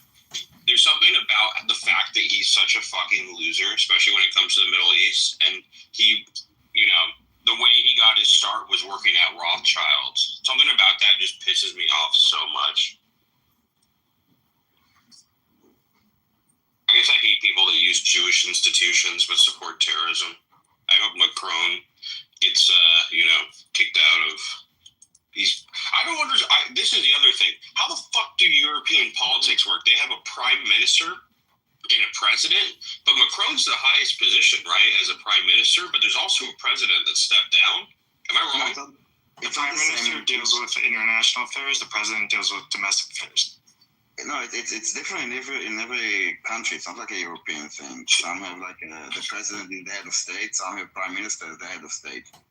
And some have a king, for example. UK have a king and they still have a prime minister. Like also in Israel, we have a president with more like a symbolic role, and we have a prime minister with actually the executive role.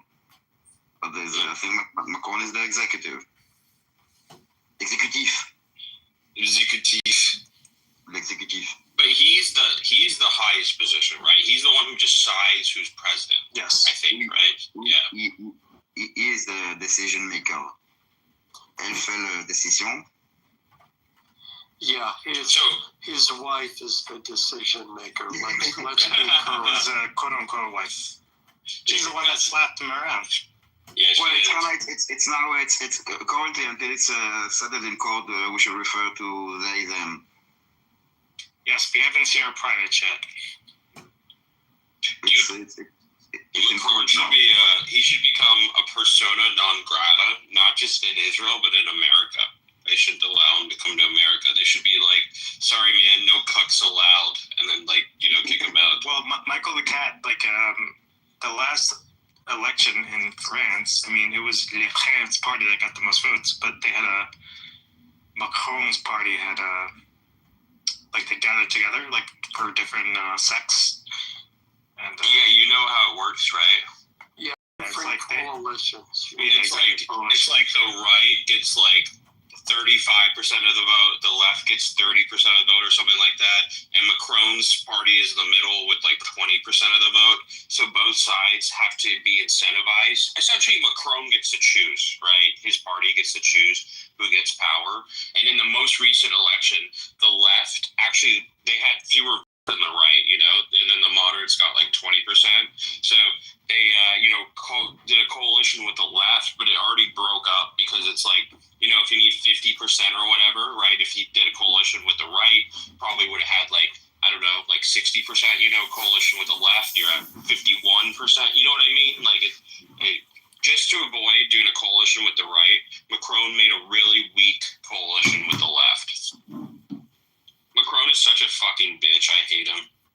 Well, yeah, the left has been, seems to me at least 30 years ago, the left took over in France, and it's been fucked ever since. I mean, one of the biggest things is, the bac, as it's called in France, the baccalaureate was a very difficult test. And if you passed, it meant you were elevated to certain jobs within France. And if you did, wait, when do you take this? You take it at the end of high school. Yeah, that test. Okay. Yeah, they've weakened it completely now.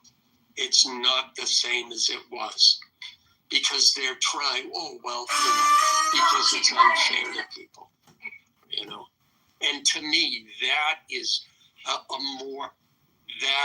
culturally is a huge change, because that was one of the things, for all their arrogance and everything else, which we all have grown to know and love about the French. You couldn't argue that their educational system wasn't strict and demanding. Mm-hmm. And now that's going away. On behalf of myself and my nation, always most yeah, no, that makes sense. United Nations General Assembly to the essence of all humanity. I guess they just in general. Oh, sorry. This podium, which represents the collective conscience of humanity. Is this the UN? Mr. Young. Yeah, it's kind of soft, Daniel. The volume level. Dude, I always think about how these people are just down the street from me right now. I'm not too far from that building. At the outset of my speech, go up and say hello. I'm sure they'd be happy to welcome you in. I'm pissed on the UN building. Mahmoud Abbas, at a time when Palestine is being recognized and I've also smoked a joint right outside their fence. So have some of the finest hobos and bums. alongside I'm glad you include me among them. also for our Palestinian brothers and sisters whose voices are being silenced. Which country is speaking? Countries who announced that they recognize the state of Palestine and are Sounds like Isa. recognize the state of Palestine as soon as possible. Esteemed President, distinguished members, the United Nations Charter was signed in San Francisco 8 years ago and it entered into force on October the 24th, 1945. I would like to recall here again the first words of the first article of the UN Charter. Quote, the purpose of the United Nations is to maintain international peace and security. As we celebrate the 80th anniversary of the UN in this fall, grave events are unfolding in many parts of the world that cast a shadow over the very first words of the UN Charter's opening article.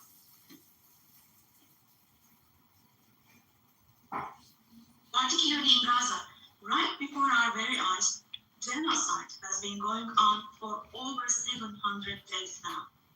As we gather here, as we speak now, What country is this? massacring civilians in Gaza. Daniel, what country is speaking? You listening? I forgot. It's Turkey. I forgot that I'm of course, it's Turkey. Erdogan. Are still trapped under the rubble. Oh, he's speaking, and this is a translator? Yes. Thousands of those who died were I don't speak Turkish. for the last 23 months. I'm just serious. Have been murdered I've decided I like Turkish people more than Armenians. every hour. These are not just figures, dear friends. All of these, each one of these is a person, a human being, innocent people. People are now being killed not with weapons, but with the weapon of starvation. In the 21st century, under the gates of the There's just so much shit that comes from Erdogan's mouth. I hope he dies. out of those 428, 146 were children, and this number is including everything. Now, I will show you a photo, which is a picture from daily life in Gaza. The first photo,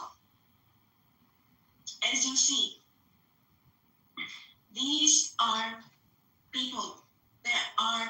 These are women with these cups that they are holding in their hands, cups and buckets. Just feel your conscience and answer the following question. Can we possibly have a reasonable reason for this brutality in 2025? This shameful picture in Gaza has been unfolding and is being repeated every day for 23 months now. And there are 2.5 million Gazans who live in 365 square kilometers. And every day, what happens is they are being dragged from one place to another. The healthcare infrastructure of Gaza is completely collapsed. Doctors have been killed, or they have disappeared. They just say the same thing over and over again. It's just crazy. Surgery is not possible. How many times are they going to say journalists died? Now, dear friends, now is Tayyip Erdogan with a heavy heart, with my heart bleeding here. I'm telling you. Heart attack. Bleeding for a heart attack. Just 2 or 3 years old, without hands, arms, or legs. That's because they have genetic effects. They're all inbred. Come on, Erdogan. You should know this. He knows this. He knows, yeah. See, it's perfect. In Palestine, they all marry their first cousins so they can blame it on the Jews. Actually show a picture. They show a picture now of one of those sick children. Somebody with muscular dystrophy. Yes. Yes. They're like, this person is starving. Look at them. They're all bones. Medication can we possibly have calm and peace? We all are parents. We have children. It's disgusting because Israel can't respond to these Rosh Hashanah, to everybody's synagogue. In America or in No, Danny Danone is there at the UN. He's there? Yeah. Hurts a child's hand. Yeah, that's crazy. They force him to Yeah, I don't know why. synagogue. Arms and legs. That's actually fucked up. They probably expected him not to come. Anesthesia. He's gonna be like, I stand here by myself because everybody else is in temple, but you fuckers wanted this today. To recognize, to make it a celebration of the Palestinian narrative. It's just so retarded how they do it. Like, all of this is happening before our very eyes. Our very eyes. They're all with the same text. yeah, they just say the same thing over and over again. Live. People are so sick of it, by the way. Nobody talks about this shit anymore, I feel like. It's like it's boring. Deliberately killed 250 journalists. And a journalist again. Working in Ooh, 250 journalists. Wow. I wonder how many of them were Hamas. That doesn't matter to Erdogan, though. No. They have closed all the entrance into Gaza, but they still have not been able to cover up the genocide. I wholeheartedly support it. Remember how he got mad because they called the Armenian genocide a genocide? The ongoing genocide in Palestinian territories. And I would like to once again They get to say it a million times, but the second you talk about a real genocide in Turkey against Armenians, they're like, we're not talking to Israel anymore. And you know what's funny? You know, there's this, what's her face? Anna Kapakondokoka. Oh, what happened? She's Armenian. She's literally Armenian. Yeah.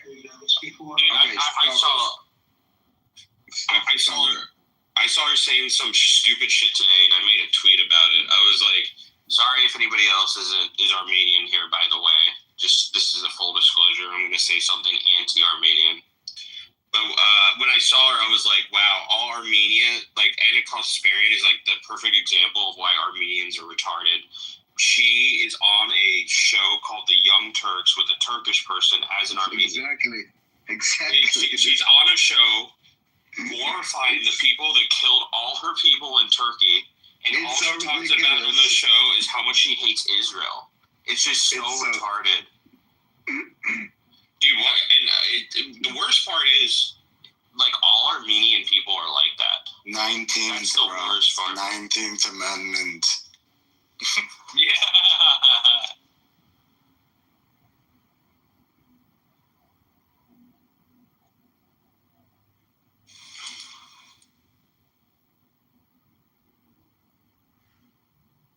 Sorry, I didn't make women different from men. Not my fault. What happened is there's now like a meeting between Trump and Guterres. I don't know why they switched there. Maybe it's more interesting than... but it stopped. Okay, something happened. Receiver. From a different source.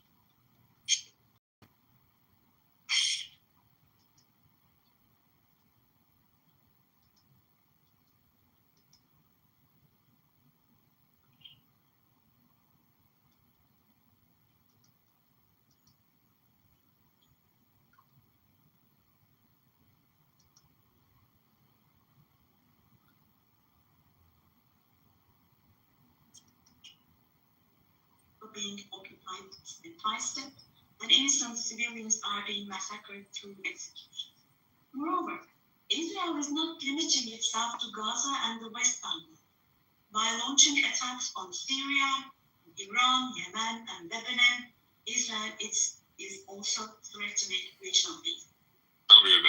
Recently, an Israeli attack took place against a delegation meeting in Qatar. Oh, the poor terrorist leaders. No, that's so sad. Like, and I never heard about Thank God that Erdogan is kind of reporting the news.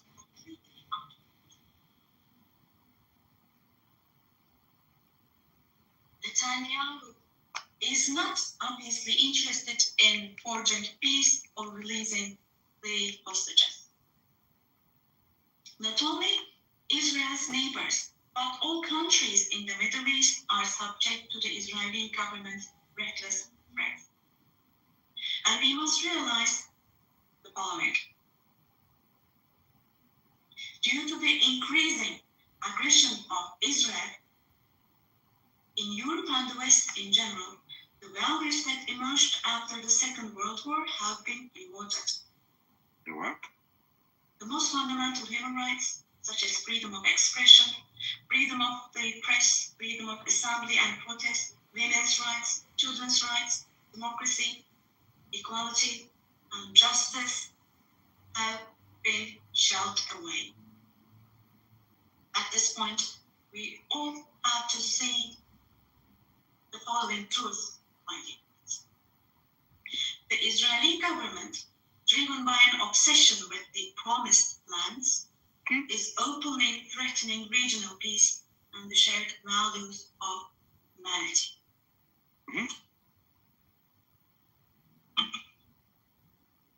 Three celestial religions. Jerusalem boasts all three celestial religions and a common inherited holy place. Al-Quds is holy for all three religions. This madness disturbs conscientious Jews. It fuels anti-Semitism around the world. We cannot continue with this madness anymore.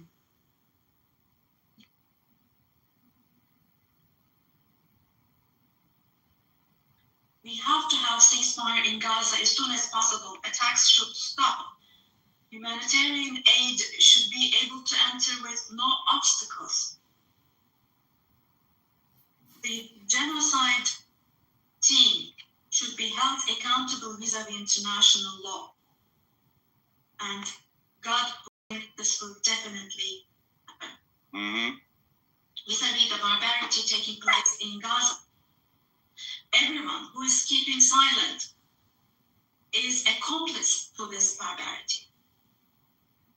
From here, I would like to call on all the heads of state and government. Today is the day. Today is the day to stand firm alongside the oppressed Palestinians and alongside humanity. While your peoples back home are reacting to the barbarity in Gaza, do show the courage to take action here. Fulfill your humanitarian duty toward Gaza, where children are raising children. On this occasion, I would like to say the following. There are peoples all around the world who are taken to the streets. Unarmed activists and volunteers from different countries of the world, academicians, students, journalists, everyone, all the defenders of Palestine. I would like to say to them, thank you so much. And clear bows and favorable winds for their actions. Esteemed delegation members, for 13 years, I have spoken to you from this platform about the oppression and conflict in our neighbor, Syria. Just as I raised my voice today for the oppressed people of Gaza, likely for 13 years, I have also drawn attention to the crimes of the Syrians.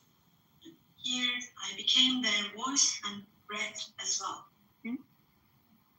The persecution that caused the death of 1 million people and that forced millions more to flee their homeland has, thankfully, become a thing of the past with the December 8th revolution. Our Syrian brothers and sisters opened the doors to a new period as of December the 8th. I believe that the people of Syria who fought against a bloodthirsty regime will also be able to carry the victory they achieved at great cost to its rightful place, God willing. We'll support with all our means the vision of a one and unified Syria with no forms of terrorism, especially ISIS, being present. A free Syria where security is established with what we want. As stability takes root in Syria, the winners for sure will be all the neighboring countries, our entire region along the series, and the brotherly countries in the Gulf. I would like to thank them for their contributions for Syria to recuperate. All the regional and international actors who share the same principles with us, God willing, we will continue with our cooperation with all those actors in the same manner. Esteemed friends, we hope that the nuclear issue with our neighbor Iran will be resolved through diplomacy as soon as possible. It should not be forgotten that our region cannot tolerate yet another crisis. Meanwhile, the stability, security, and prosperity of our neighbor Iraq are extremely important for the well-being of our region. In this regard, we attach great importance to strategic moves. You do realize that Lonzo and many other people in this room are more extreme than Stephen Miller. Stephen Miller, that's right, ladies and gentlemen. It's not Stephen Miller that's the problem in America. It's you that's the problem in America, because you're even more extremist than Stephen Miller. You're just at the opposite end of the spectrum. Through direct talks, we facilitated the exchange of several prisoners and corpses. And we worked to identify the modalities. He's fully cooked. He's a Haitian lamb. He's a Jew-hating, anti-Semitic, pubic hair-facing schmuck. He's a low IQ loser. I've been recording this loser for years and putting him on YouTube, and nobody cares what he's got to say because he's a low IQ moron. One is 155 times 1,000, Lonzo. That's a quick diagnostic. 155 times 1,000. Go ahead, Lonzo. Let's hear it. We have encouraged the parties from the very beginning to establish peace between Azerbaijan and Armenia. We are pleased that steps were taken on August 8th, steps that would enable the establishment of lasting peace between the two countries. I would like to once again congratulate the President of Azerbaijan, Ilham Aliyev, the Prime Minister of Armenia, Nikol Pashinyan, and the American President Donald Trump, who contributed to this process, and I would like to congratulate. On this occasion, I would also like to state that the normalization process between our country and Armenia is progressing as planned. Within the scope of the Ankara process, which is another of our mediation activities, we continue our efforts to resolve the conflict between Somalia and Ethiopia. I hope that the parties will successfully conclude this genuine initiative as soon as possible. Distinguished delegation members, we have been implementing the Montreux Convention, which guarantees security in the Black Sea. And we have been implementing this convention impartially and to the letter for exactly 89 years now. We want to see the Aegean Sea and the Eastern Mediterranean as a basin of stability and prosperity where the legitimate interests of all parties involved are respected. We are ready for constructive cooperation on all issues, particularly on energy and the environment, and we expect the same approach from our neighbors. On this occasion, I would like to particularly underline that projects which exclude Turkey and the Turkish Republic of Northern Cyprus in the Eastern Mediterranean, such projects which exclude us will not be successful. Turkey has rights and authority in the western part of the island of Cyprus, while the Turkish Cypriots have legitimate rights in the area surrounding the island. An Eastern Mediterranean Conference which we have proposed before, would contribute to finding common ground. Just be someone who was an advocate. Cyprus issue has been tried against many racism. times before, but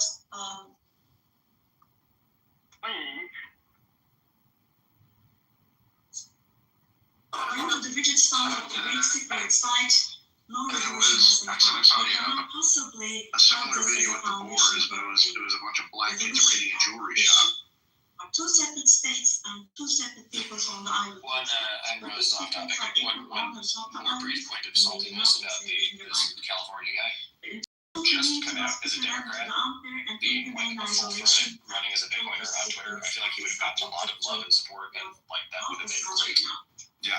And now it's completely I reiterate the quality made this led the or last like three this is UN not General good enough or whatever. And so literally Let me read. I call on the this guy got international decapped in community terms of to the strength of his recognize announcement, so the now People's she Republic of Northern Cyprus and to What establish else did Dennis Ruiz guys? economic relations agreement. Distinct President, distinguished members, in the coming period, we design a new beginning and vision in Turkey-European Union relations. This should not be a vision that just says impressions on his pre-announcement tweet. Mm-hmm. Even though he actually hurt the Yeah, policy but the objective, quality of those impressions, I mean, sure, he could look at it that way, but the fucking comments betray any benefit he thinks he got, you know? That's really shameless. He's not playing the credibility game. He's playing the influencer game. Yeah, true. Once you realize they're talking about, and this guy, Calderon, comes from a horrible family of politicians. He didn't need Dennis Porter to ruin it. Yeah. Well, you're also like this. This is the point. Is we're all talking about Dennis Porter right now. That's what Dennis wants, and he got it. Penis order. Penis order. Denny Portal. Ohado, I think it has worked. I think from David Bailey coming out, the plagiarism, like I think the last year or so has like moved the sort of the tide and like the balance of like the average Bitcoiner who pays attention to this now knows that he's a clown and knows that he's cringe. I think they're still following, but I think that it's shifted pretty significantly. Before, a lot more people were okay with him and just quietly saying it, and now they're openly being able to say this fucking buffoon. He has 250,000 Twitter followers still. People donate significant amounts of money to his retard organization. I understand that like there's idiots like Gary Cardone and others, but I think like he's hurt his like again. I think for him it doesn't matter, but I think in terms of like how we view it, I think we recognize that a bunch of people that matter think that this guy's a buffoon.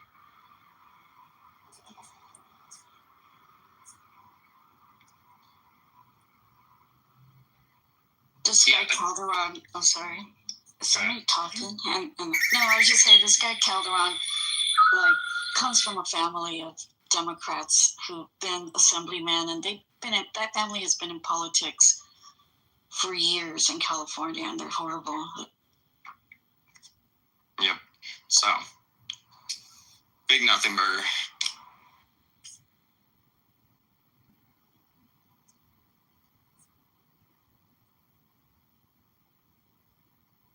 Everyone says it's like I think the vibe is whenever he pulls a stunt like this, maybe not so much for a lot of people in this room, but I get the vibe on Twitter is like they're skeptical but hopeful that he's actually got something real in it with some meat on the bones when he's like maybe this time Penis Dorter is gonna announce something that's actually interesting. And then it's just another letdown. Never. Yeah, never. Not him in the comments. I mean, people just don't like reality. Is like, there are people working on serious policy stuff. Yeah. Right. Like when we announce things, they are real. It's just real big things don't happen, and people want the dopamine hit, and it's just to get around that.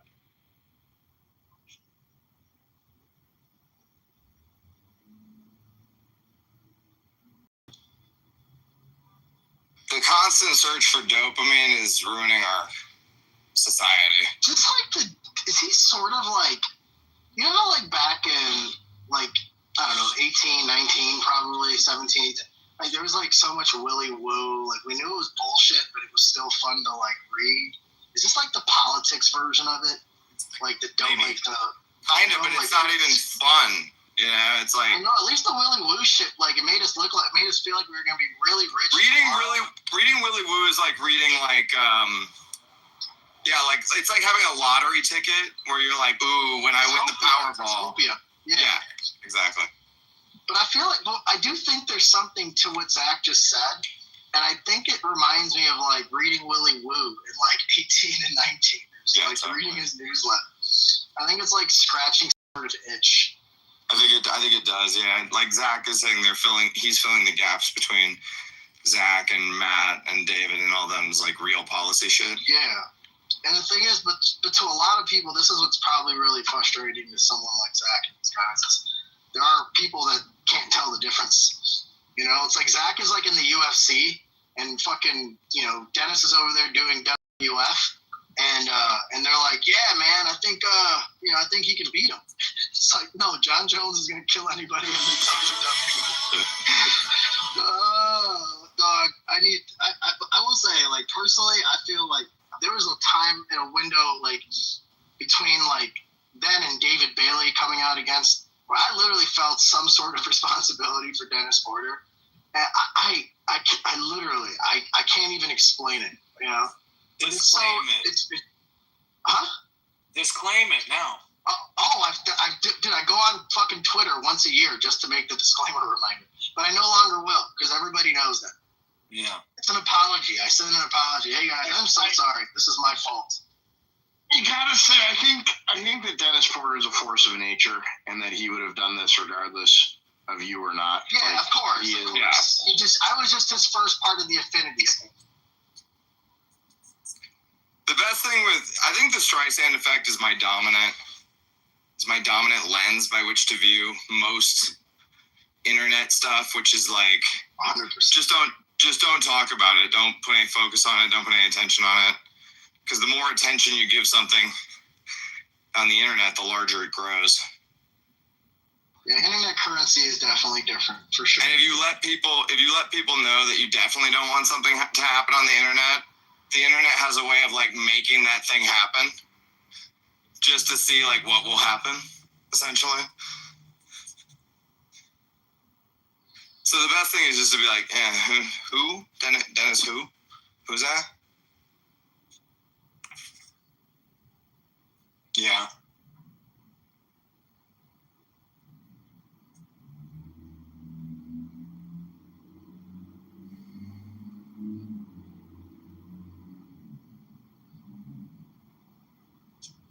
Speaking of Dennis Porter, can we talk about drive chains?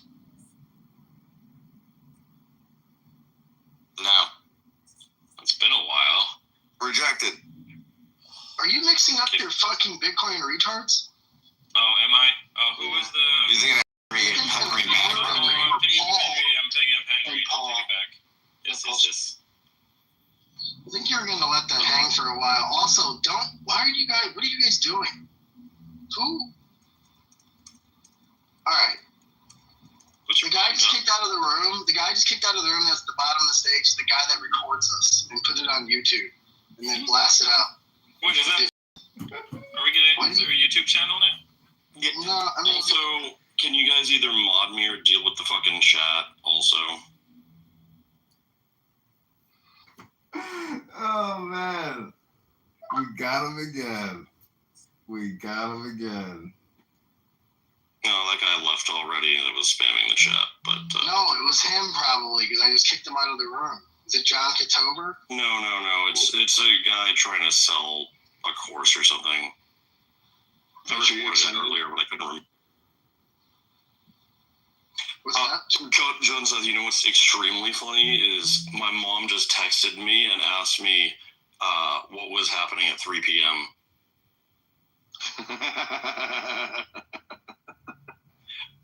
But she didn't. She doesn't know how to like use Twitter, or like she didn't even know it was like that, she didn't see even what it was in response to. She just saw my tweet pop up. I figured.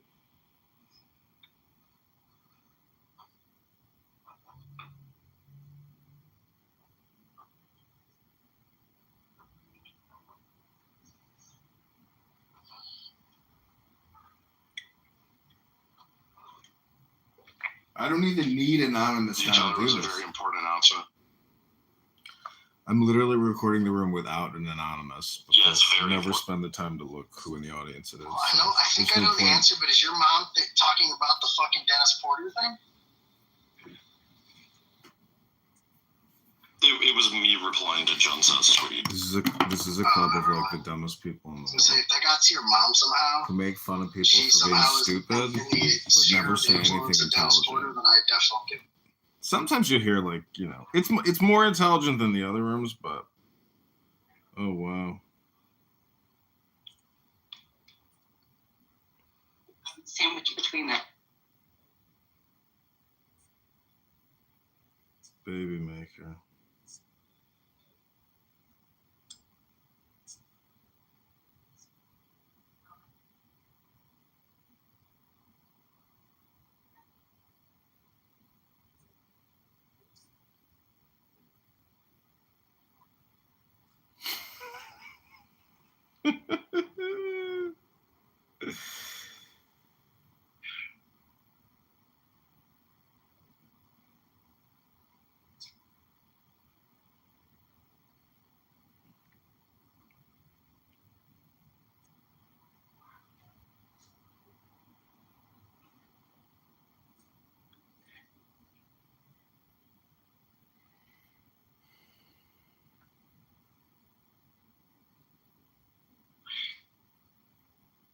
Bitcoin is a really good room to actually run.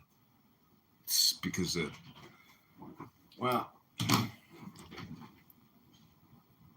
see here.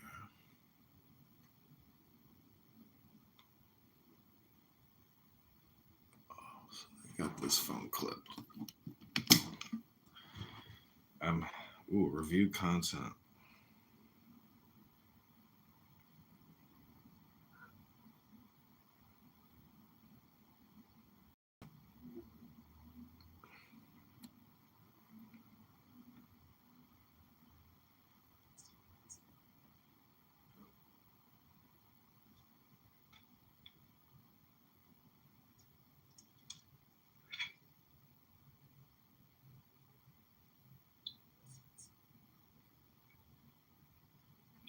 I created this content. I own the IP and copyright. This is a podcast.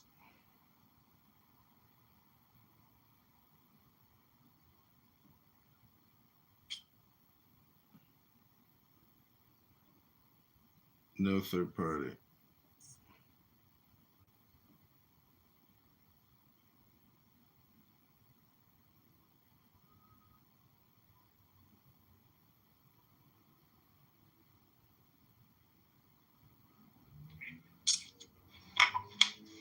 Take screenshot.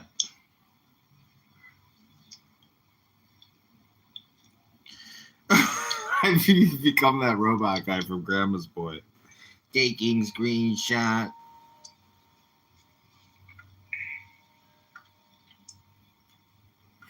Okay, this phone has been decommissioned. Candidate Congressman John Kitover, Second Lieutenant, Army National Guard Politics.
What was the announcement, guys?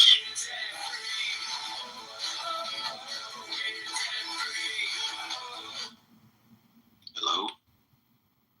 Oh, Dennis name dropped his friend that's running for California governor. There's a guy who might be running for governor of California who likes Bitcoin.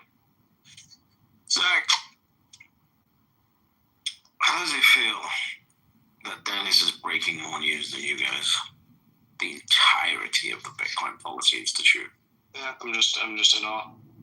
One day I'll get on his level. Instead of being at awe, I think you should start taking some fucking notes. I actually mentioned this, like I'm doing executive media training, which is, I think, going to be helpful with news appearances. And I do think, like, we can do a better job communicating, but we're not going to do clickbait.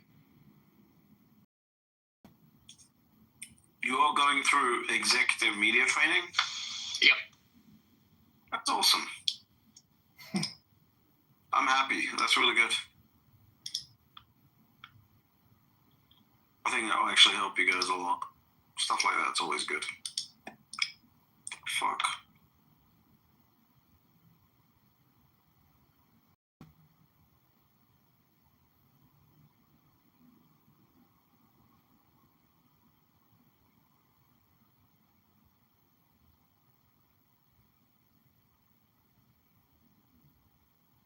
It is amazing to me. Like, I just don't know how many times people are going to fall for this. But I guess just indefinitely.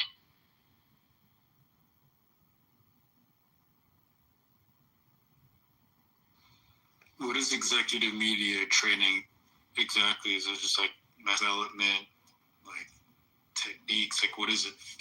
It teaches you how to speak, not like Zach, if that makes sense, and communicate ideas in a way that they can actually be heard.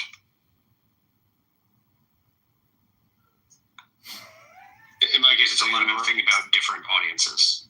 Like, I think I do pretty well on like Bitcoin podcasts and panels, but like I need to do better with mainstream news appearances and like talking to normies. Yeah, because you're really detailed. Like, because that's just the way of training. You got to be detailed. Whereas if you're talking to media and fucking online peasants, you got to be able to say things in a way that penetrates very cleanly. Yeah, although I'm not really interested, I think, in online peasants like that. I know how to reach that market. All you have to do is say nice things about the Bitcoin price. It's the like non-Bitcoin normies that I would like to reach. For what? For converting them. Into Bitcoin? Maybe not converting them into like Bitcoin or Bitcoiners, but I think if we're going to get something like the Bitcoin Act passed, we need to move the Overton window on Bitcoin being a serious thing that people don't think is fake. I think you might be pacing against the wind there. Just focus on the money. Like, focus on the what you're already doing. The politicians and shit. I know, but in order to move certain blocks of politicians, we need their constituents to think differently. I mean, we're also going to work on politicians, but I think that, like, I am maybe relatively, this might be narcissistic, but I think I'm relatively uniquely situated where, like, I can talk to the sort of center-left New York Times crowd that is a pretty important constituency to win over to get things like the Bitcoin Act passed. If you can win over some of that mind share, it makes it okay for moderate Democrats to vote for Bitcoin stuff, which is something we're going to need.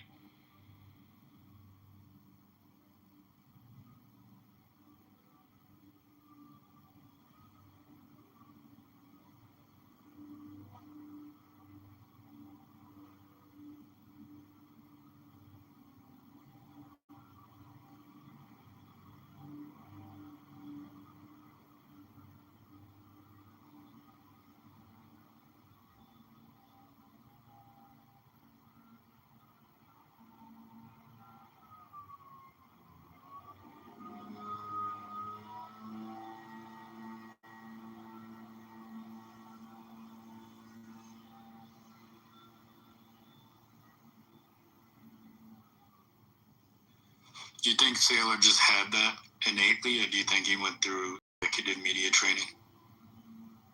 Saylor does not have that innately. Saylor is a fucking MIT rocket scientist. So you think he got the storytelling part of his thing through training?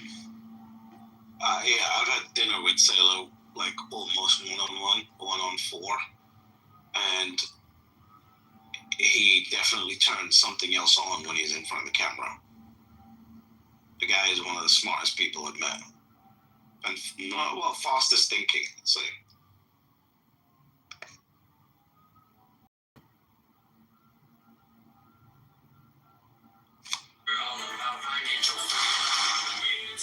Yeah, I think that's his strong suit. He's a great storyteller.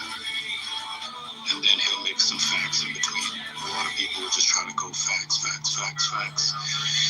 He won't tell a story.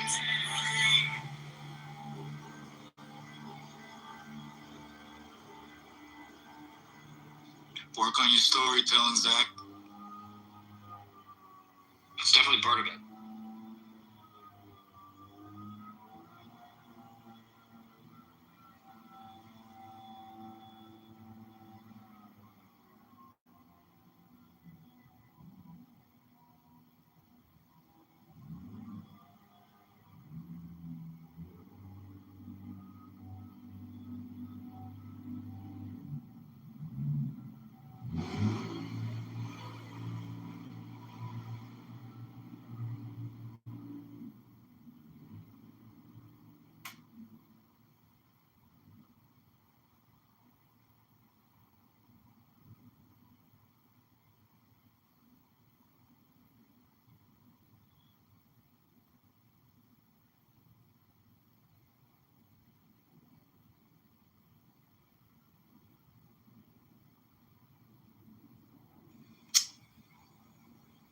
Welcome back. I'm Peter St. Honest. This is a weekly roundup of my daily videos on the economy and freedom, where I cut through the BS and lay out what the gaslighting clowns pulled out of their hats this week and what is coming next. I see you right here. For the first time in Trump's new term, inflation surged last month, hitting 5% annualized, up from just 1.9 over his first 6 months. Sadly, for legacy media, it was not tariffs, it was federal spending, with the deficit up 20% over last year. Last week, the now infamous Bureau of Labor Statistics announced inflation. CPI surged 0.4% in August, which is annualized 5% and double the previous month. Now, just last week, I talked about the BLS revising away 1 million fake Biden jobs, as in they're not very good at math. And independent price aggregator Truflation says inflation in August was 2% on the button, no clouds in sight. Still, the BLS remains the standard for everything from markets to policy, so let's break it down. Now, media was desperate to pin the CPI bump on tariffs, but in fact, just the previous day, wholesale PPI inflation came in at an actual decline, as in tariffs are not passing on. So what is driving CPI? The biggest for energy and food, which are both domestically produced, and above all, housing, which is not imported, but is measured on a goofy 9 to 12 month lag, meaning housing is still running on Joe Biden's fumes. And considering housing is 36% of CPI, that's a lot of fumes. In fact, since Trump took office, the BLS says housing inflation shelter is up 2%, when actual housing prices, according to the Fed itself, fell 3%. In fact, take out the BLS's goofy housing costs, and the entire jump last month disappears. Meanwhile, CPI will tariff.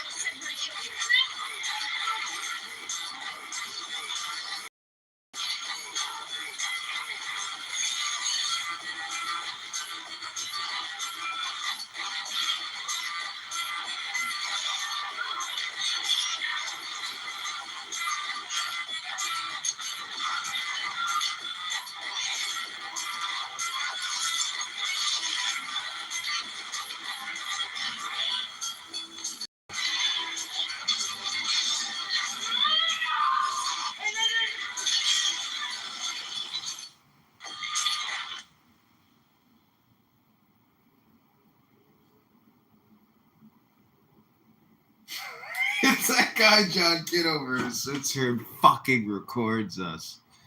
That motherfucker.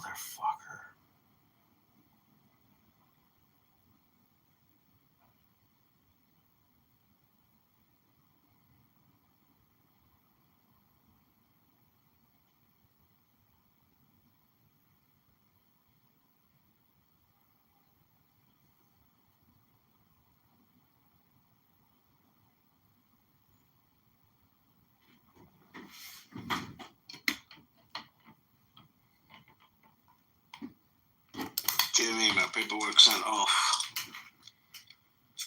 We in the end zone, baby. They said 24 to 48 hours of processing, bro.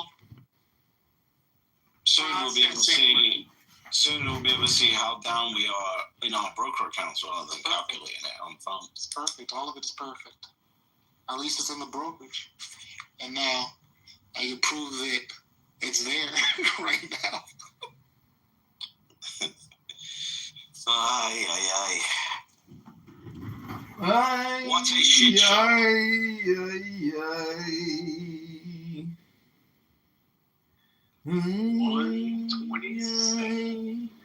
Let's fucking go. We're backing up the fucking truck.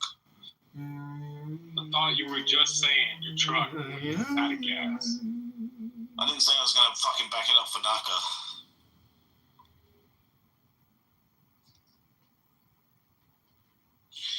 I try and move the truck in Naka's direction and it just fucking stalls out.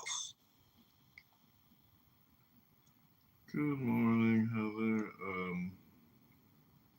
Please let we might find a new truck. Me and Jimmy debating dumping all the other treasury companies and going all in on Naka.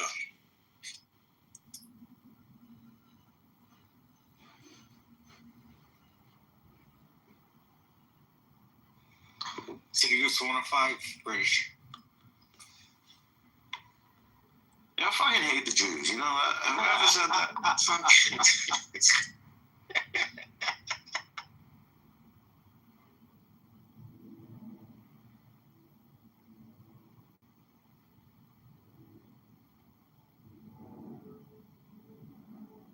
I don't have enough of this shit. I should have bought it in my regular accounts.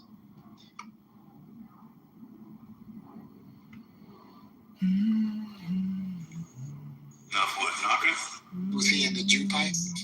Guy for 50 cents a share. He's in the Jew pipe. He's into the banking stocks, which is where we should be, because they're outperforming Bitcoin right now. How banks? I should have been a fucking Citigroup and murking Bitcoin. Oh, look at us. We should have been a fiat cup. But we are fiat. We are. We're buying Naka.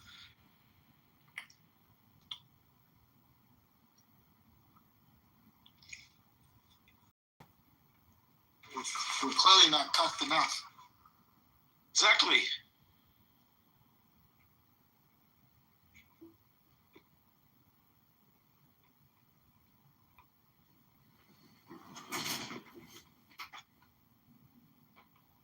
Stop it. You guys are making me want to buy more.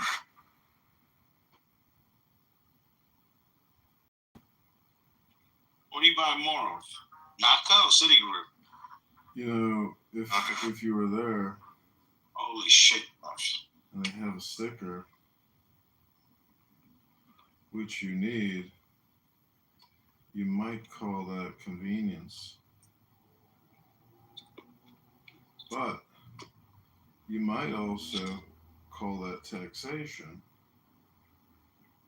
Like you guys are just using me as exit liquidity. Contract. We can't exit. What are you talking about? How can we use you as exit liquidity? We cannot exit. It's coming up though. Well, I'm liquidity too, bro. We were the original exit. We were the exit liquidity at the point of entry. That's what we were. Emissions That is very, very true.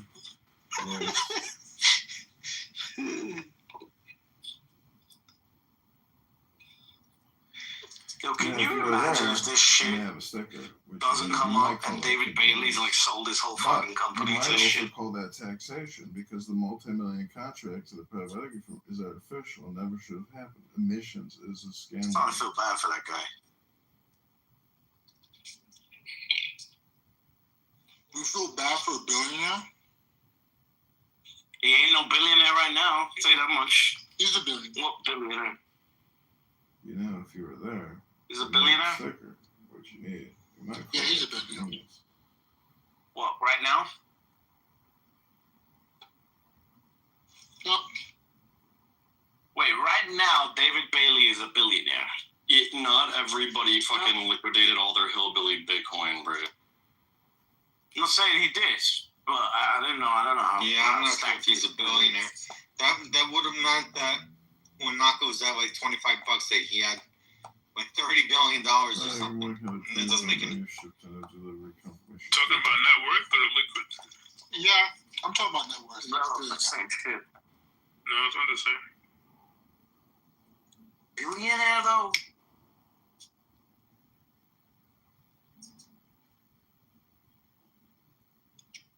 David Bailey just posted. In typical mid-cap pipe transactions, 50 to 70% of shares are liquidated within the first 2 weeks.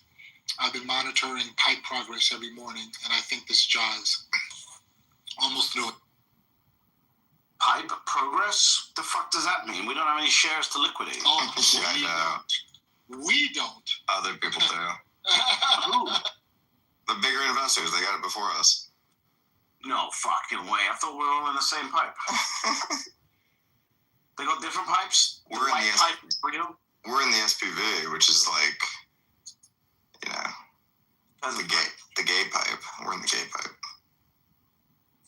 Bridge, you only have to have 8,700 Bitcoin to be worth $1 billion. Oh. Only 8,700. Yeah, I only have like 7,500.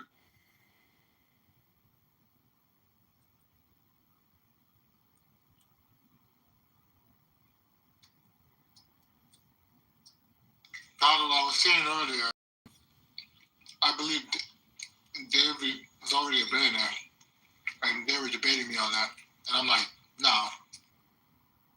Not anymore, he's not. Yeah, no, what's the market cap on Naka right now? Naka is worth. Hey, Brandon, I'm.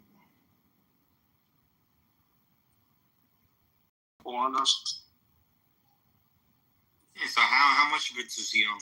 Too large to do that. Is it possible? Good question. We have to look up his ownership share. Sorry for the trouble. I believe Barry. I don't think he's a billionaire. With all of his Bitcoin holdings and all the money he's already made seeding all of these other treasuries, he's already there. I bet you that David has. Let me think. He predates me.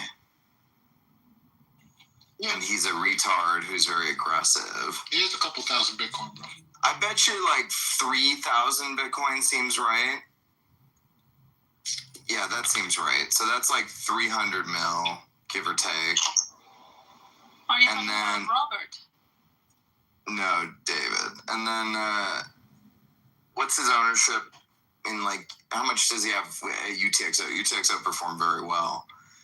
So maybe he's got 100 mil over there. And then maybe he's got like 200 mil. So like 600. That seems about right. So when Naka was at its peak, he was probably a billionaire. But right now, he's at like 600. That seems right. He's at 600 now. At Naka's peak, he would have been worth like 30 The billion. Loser Show. He might have been on paper. Bitcoin retards. Never Like, reads the I book. think more than half of It's his been net worth comes from his $600 billion. personal Bitcoin How does it change my life for Yeah. me? You're not keeping up with this ultra high net worth. So let's say he has 200 million in Naka right now. Oh my god. At $30 at Naka, that would have been like $6 billion or something. Bro, how am I down 80% on Naka? What the hell's going on? What the hell is this? I see it at 127. When did you buy? Bro, I bought the last dip like 3 weeks ago. Oh, yeah, you got to buy the recent dips. Huh? Holy crap. Dude, I went on vacation and didn't look at the price, come back, it's down 80%. That's crazy.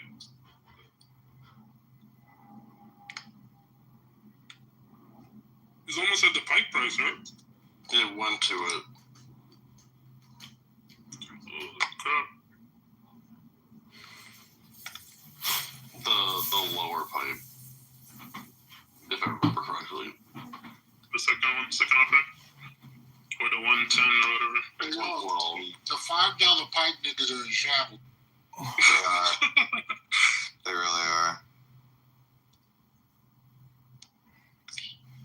Yeah, when someone tells me that they're going back to a 5 a.m. club because there's too much to get done, I don't like that. Wait, what do you mean? David Bailey said, I'm going back on 5 a.m. club. Too much to get done. Steamroller cometh. Yeah, you should already be on that. Yeah, I don't like that shit. Why are you not? Stocks just dropped from 15 to fucking, $1.20. Like, why the fuck you already not waking up at 4 a.m. in the morning? You should be sleeping on the factory floor like Elon Musk.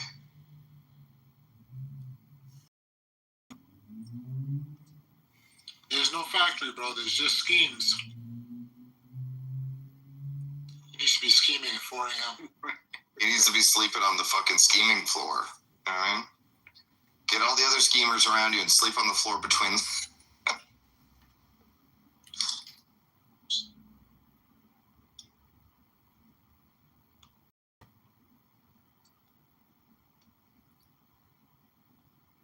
Got to partner up with Mario from Twitter Spaces and get the scam.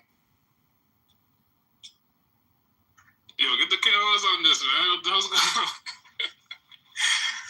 They're not going to start pumping again. You know what we're all going to learn? We're all going to learn what I have to keep relearning, which is, what the fuck is it? Fuck that. It would be possible. You know, Dave likes to open up rooms where anybody can get on because he's a fucking communist. We're going to learn What are we going to have to what I am relearning, which is step number 1, you buy Bitcoin. Yeah. Step number 2, shut the fuck up. Dear Jimmy, not anybody can anymore. It's easy to switch.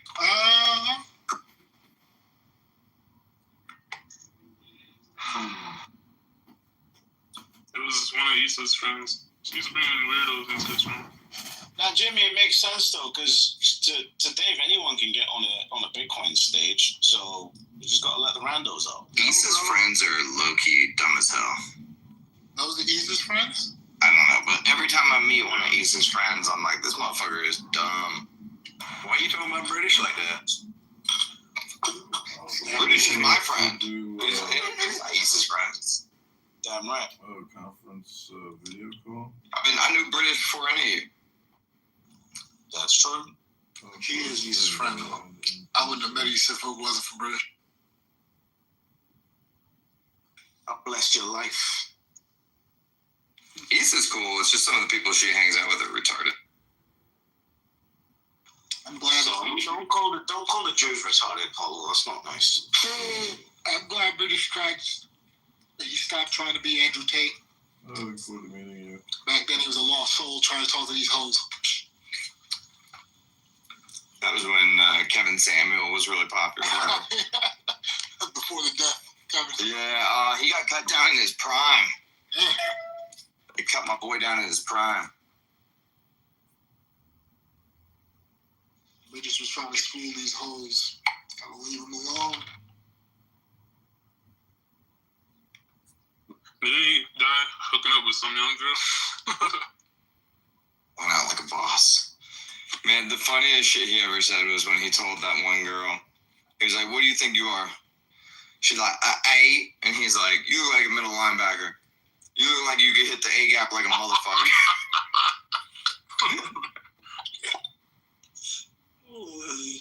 A-gap was the most ridiculous shit I've ever heard. It's fun. It's so funny. So funny.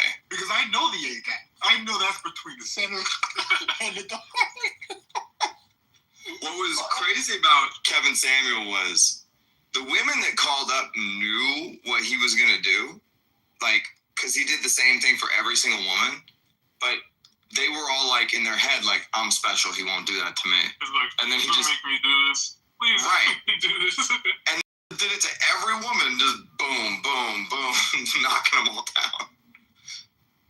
This is the most intriguing sword in history. You like you hit the A gap like a motherfucker. It's the like a motherfucker for me. Like he's like, the reason it's so funny is because he's thinking like from a coach's perspective about her potential.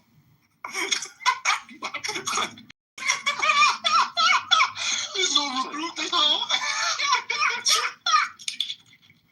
Like, young man, come here. You look like you could play middle linebacker. That's how he's treating her.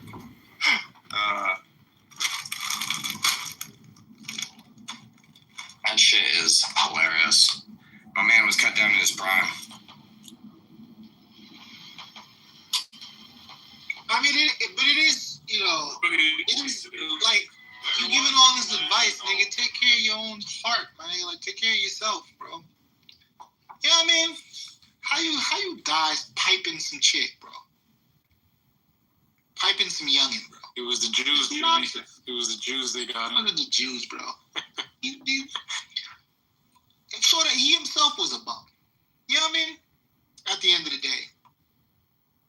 Went outside, man. How did he actually die? What was the actual... He just had a heart attack. He died from sex. Too much Viagra? He's probably taking pills because he's a fucking bum. He's trying to... Take a Cialis. Like, that's like you're a loser. You know what I mean? It was all nonsense. Well, listen, when you're a 50-something-year-old man and you're obsessed with pussy, that's loser shit right there. You know? Facts. It's loserish to be obsessed with pussy when you're 35.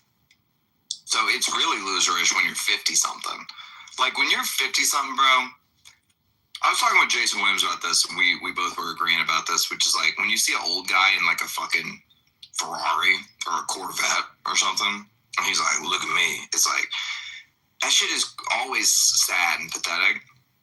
When you're at that age, you're like 60, you should be like surveilling your land. You know what I mean? You should be like, just like, have 1,000 acres and just surveil that shit. That's what you should be doing at age 60. But at age like if you want to be obsessed with pussy at 25, sure, go ahead. No, but nothing wrong with that. But like at 55, nah, you're a loser.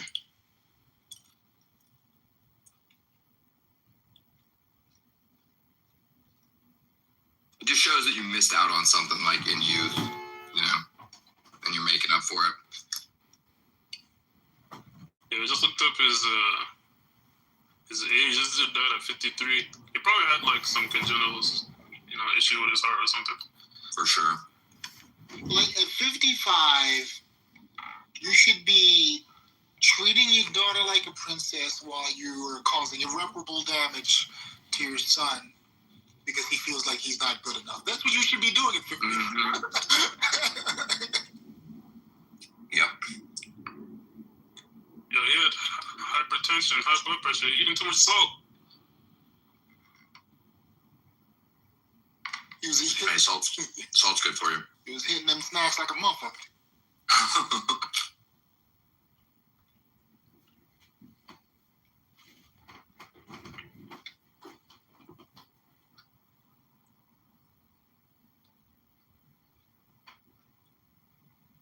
You ever see one time he had Nicki Minaj on there? And even he had her, Nicki Minaj. She was like on Kevin Samuel's show. And he even had her fucked up. He was like, rate yourself. She was like, I don't even know, a 6. It's like, you're Nicki Minaj. You can say a 9. It's okay. No one's gonna be mad at you. How do you suck up to Nicki Minaj, bro? You wouldn't hit? Absolutely not.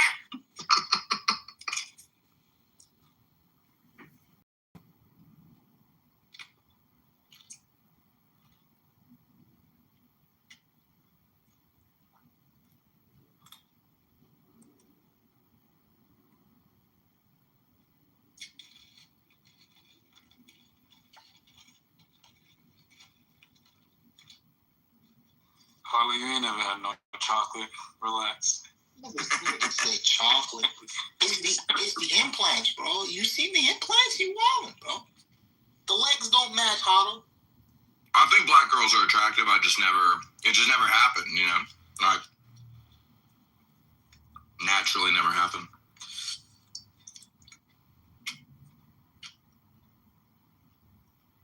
Except for at the strip club. That is kind of my preference at the strip club. For whatever reason. It just seems to work out. That's fucked up, bro. That's fucked up. That was fucked up, Hollow. What's fucked up about that? I saw black girls are good for a fucking pole. What? No.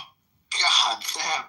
Damn, so you just walk up to a black stripper, what do you whisper? Would you like to take care of you? No, they always find me. They always find me. They're always really aggressive, and I'm always like, all right, sure. You know how the strippers get. They're aggressive as hell. I don't know how the strippers get. I have no idea how the strippers get. Well, I'll take you out there. You'll find out. I don't want to find out how the strippers get. The strippers all see you as a mark, you know? So they'll like walk you over to the ATM and be like, come on, oh, don't you want a private dance, all that shit. You rub your lower back as you...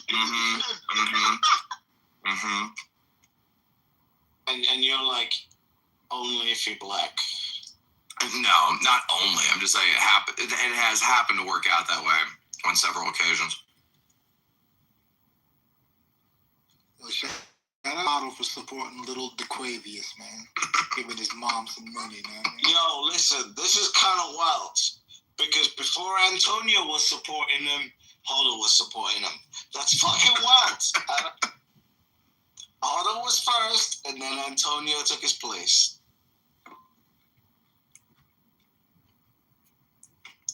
I have to say that the strip club does suck. I don't understand it. Like, I end up going, you know, sometimes when people want to go, but it's kind of just pointless. You know? It's the opposite of fun.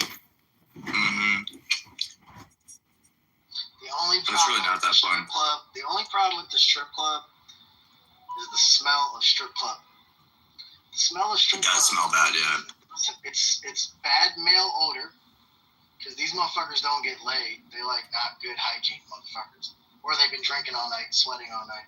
Number two, the smell of really bad herbal essences, whatever that cheap shit is, plus cigarettes, plus male body odor, plus alcohol. That concoction does anything but get my penis hard. Anything but that. But otherwise, yeah, I'm fine, whatever this shit looks cool. On my bachelor party, I subverted my bachelor party because I was like the only one sober. Basically, by the time we got to the strip club, nobody realized that I wasn't there. I was like home by like 11:30, and everyone was still at the strip club. And the next morning, everyone's like, "Yo, like, what the fuck? What happened?" 5:30, 6 o'clock. I like naked women, but not at the strip club.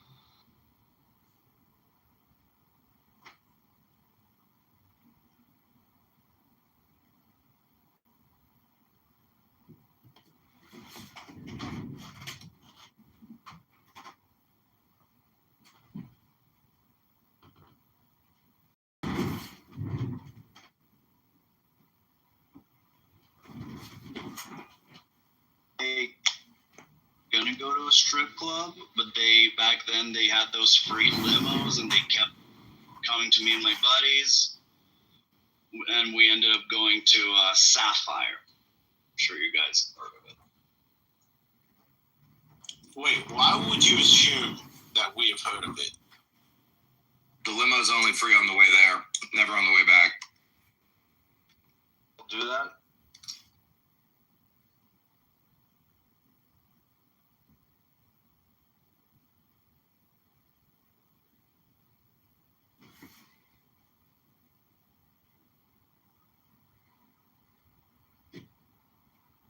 time I'm in a limo, it feels like forced fun.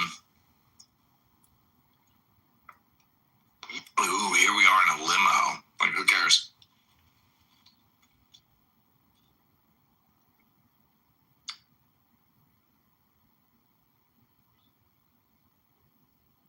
Just when you're young, you know, like, oh wow, first time in a limo.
broke up with his girlfriend, and he's like living in LA, and he just, he doesn't really like living in LA, and this and that, and whatever.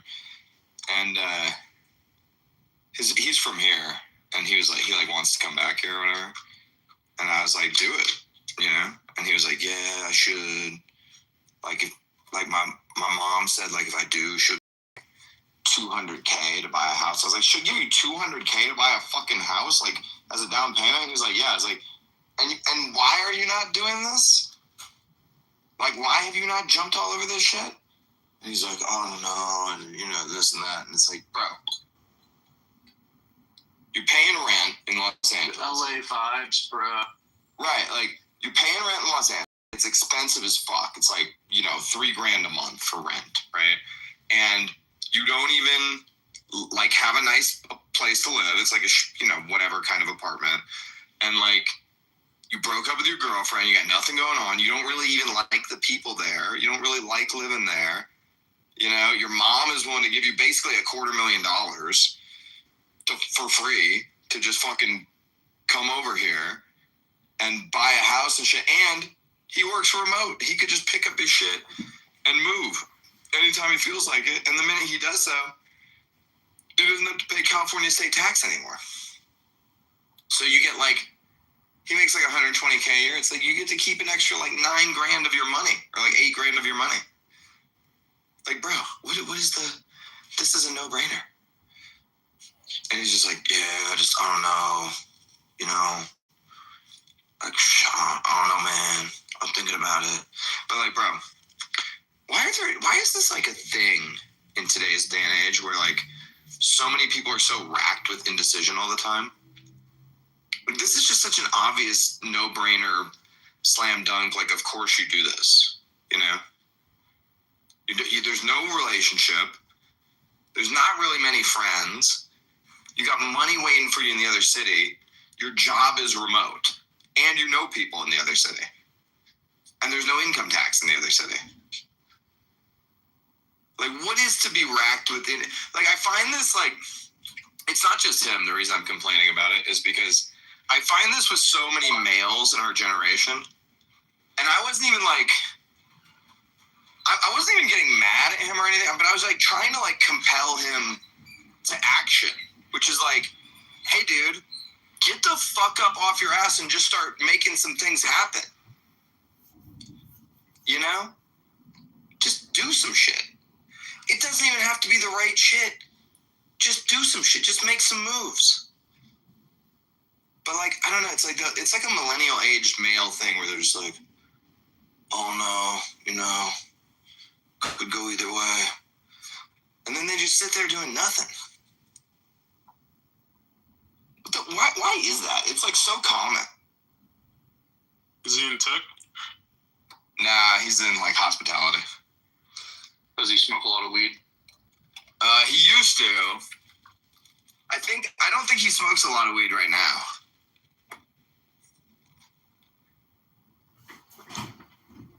He used to be a big weed guy though. That California Kush, bro, you just can't get this stuff in Vegas. It's legal here too. We get the same shit.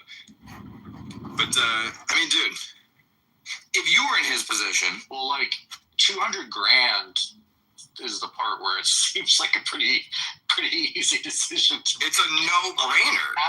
Absent that one, like whatever. Like, it depends on how you do it. And, like, you maybe grow better even if you can be remote. Like, are there people in Vegas or whatever in LA that are doing the thing? Yeah. Like, you're better off being there. Like, you can understand, but like, you can get a free house if you can. Like, that seems worth it. Dude, houses in Las Vegas, like for like a $1 million house in Vegas is going to be very nice. Like, it's not. Dude, a decent home in a decent neighborhood is like $600K. Right. So like $200K is 30% of the home value. Like, and when you move here, you're paid less than you currently pay in rent. It's a fucking no-brainer. And he works in hospitality. He's in the fucking hotel industry. Yeah. This is Las Vegas. Vegas is well, Actually, I guess whatever. There are rumors that Vegas is in a downturn, sort of with the hospitality stuff right now. Yeah, but it's the hospitality industry is popping here. It's cyclical. It'll come. Yeah. Like, bro. What even is a remote hospitality job? He's just like on the phone? Yeah, he's in like management, you know. So he's like managing some like boutique hotel chain and does like whatever mid-level corporate management shit. He just does it all from his computer. Yeah. But dude, you want to talk about like career advancement? And dude, and I tell all this shit to him, and I don't even care if he moves back. Like it doesn't matter to me. You know, like if he moves, if he doesn't, like I'm busy with my family and stuff. Like I probably won't see him much anyway. But just for his fucking sake.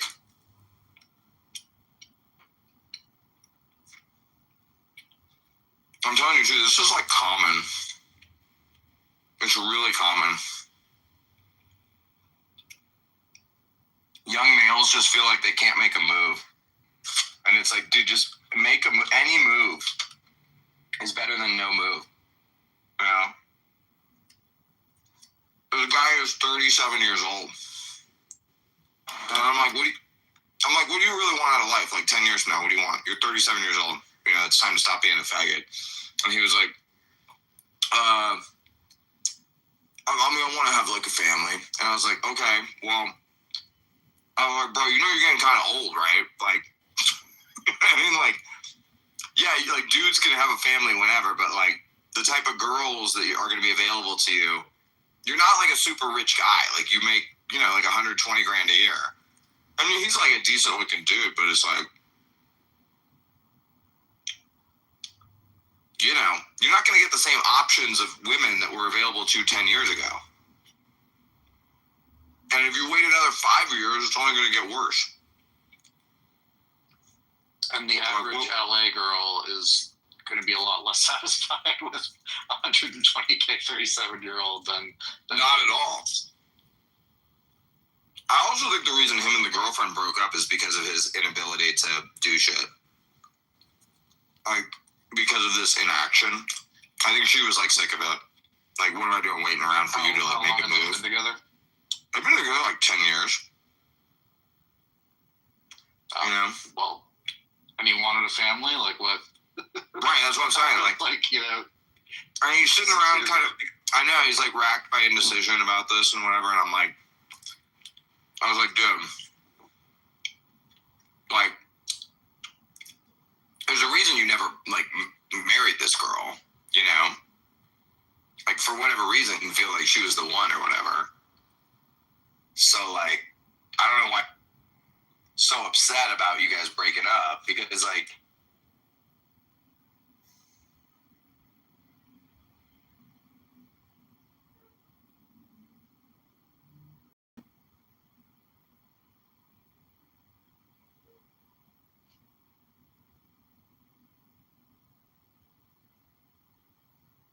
is like this. Because I know this isn't just one guy. I know so many guys like this. And they're all in the same sort of just fuck around nothingness void of they don't know what to do. They don't know if they should get married, if they should not, if they should keep acting like children, if they should grow up, if they should buy a home, if they should keep on. They just don't know. Everything's just, oh no, dude. Oh.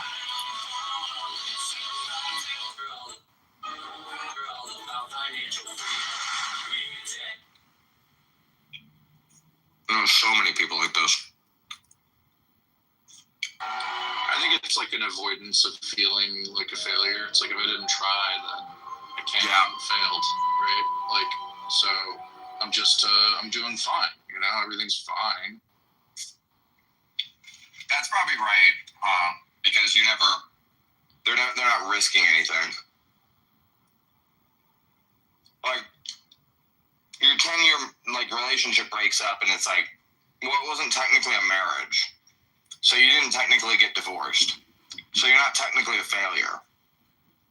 But you're feeling all of the emotions as if you were, you know? Like, I think that's what's going on with them.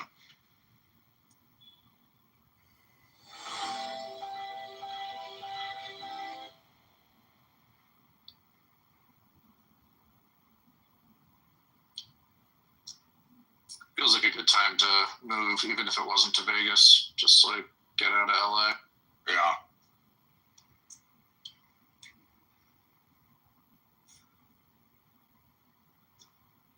He's always like, why don't you come visit me in LA? I'm like, bro, every time I'm in LA, I just want to get the fuck out. You're like, I was actually just there, but I was with my family, so you're on top of it. Well, going to LA too is like, or anywhere in Southern California, it's very specific. So like, if I'm in Anaheim and you're in Malibu, we might as well be a million miles away from each other, you know? Right. Because like, it's like, I'm it's not almost going, even weird to like ask them to like come to where, because it is like such a, it's basically a trip for them. Like it's like a, you know, for normal people, other parts of the country, like that would be a weekend trip, like the amount of traffic you have to go through to like get to that other area. There's like a guy who like will be like, why didn't you hit me up, dude? And it's like, dude, because I'm at Disneyland with my kids, you know? That's the other thing. These Peter Pan dudes, they don't like understand like normal life, you know? It's like, this isn't like, we're not in college. I can't just like go have like, you know, 9 beers in the middle of the day with you. Like, I have shit to do. I'm like managing like little kids and a family and like my finances and like so many things, you know? All right, 4 beers, bro. I really just want to like help like get these dudes out of their fucking dumbass fucking misery bullshit, but I can't do anything to change it, you know? Like, this is a guy I've been talking to about Bitcoin since it was at $200, you know? For years. He's probably had 1,000 conversations with me about Bitcoin. Still no Bitcoin? No Bitcoin. Does he have some XRP at least? Dude, he had $300,000 from this like car crash he got into. He got like a settlement for like $300K, and he's had that shit for I don't know 10 years, you know, and it's still $300K. And I was like, what are you not like investing it or anything? He's like, no, it's just like in like, you know, whatever, like mutual like what's the shit, money market accounts. Like, why? I'm so confused by all of the behavior. That I find really hard to believe. Like, I would just think he would have either spent it or have turned it like a couple $1 million, you know? Like, no, it's neither. It's neither. That's the weirdest like result. It's just still $300K. It's very strange. He's like stuck. He's like committed to being stuck in place. And dude, it's like not hard. This is the thing that always like gets to me. It's like, it's not hard to change these people's lives and circumstances. It's really easy, in fact. But it's extremely difficult because they won't let you. You know, they're like, you can't put new information into their brain. Like, I could go to you, David, and be like, dude, I just heard about this thing where, like, if you do these steps, you can get $500,000, like, practically for free, and there's, like, zero risk, right? And you would be like, what is that thing? And you would want to know if it's bullshit or not. But you would be genuinely interested in it, right? Yeah. If I came to the same person, like one of these people with that, you know, hey, dude, I know how you can get $500,000. They would be like, oh, that's cool. Yeah? Oh, yeah? Oh, cool. Cool, man. They would brush me off, you know?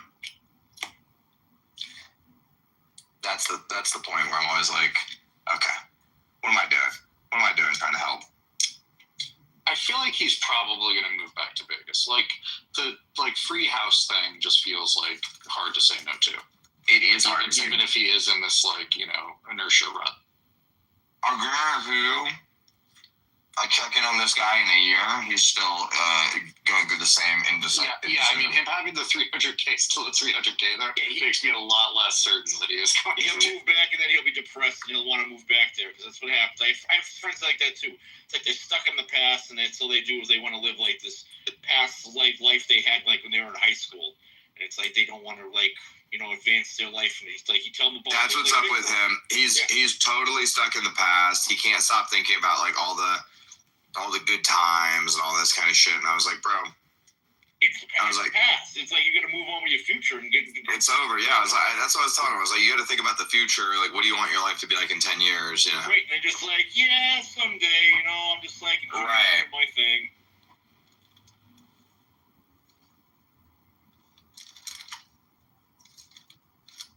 Yeah, he is like a guy that will like want to talk to me about like people we knew from like whatever 20 years ago, and I'm just like, dude, I don't know who that is. It's not even like I don't want to hear about that person. It's like I don't even know who you're talking about. And he's like, oh yeah, we used to like hang out with them at the fucking movie theater and shit. Like go to the skate park with them. I was like, who? Like what? Who gives a fuck? It's so confusing. The campaign to elect Canada Congressman has begun buying ads on Meta to defeat Darren LaHood. Yeah, same thing. It was not like one of my friends. He came back because his mom hooked him up and stuff. Then, like 6 months, a year later, he blew it all up and had to move back to where he back out there doing basically nothing again, just sitting around like, oh, I pay for my apartment and just sit here all the time, and complain about everything. So, yeah. There's no fixing those people, I think. They're just like, they're stuck in that, and that's all they're going to do.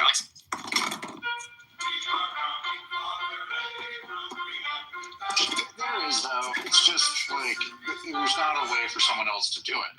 Right. You just have to start fucking caring. And, like, it's really not that hard to advance yourself if you just fucking show up each day. Like, you don't even have to show up every day. It's like, show up, like, 4 or 5 days a week. Like, that's it.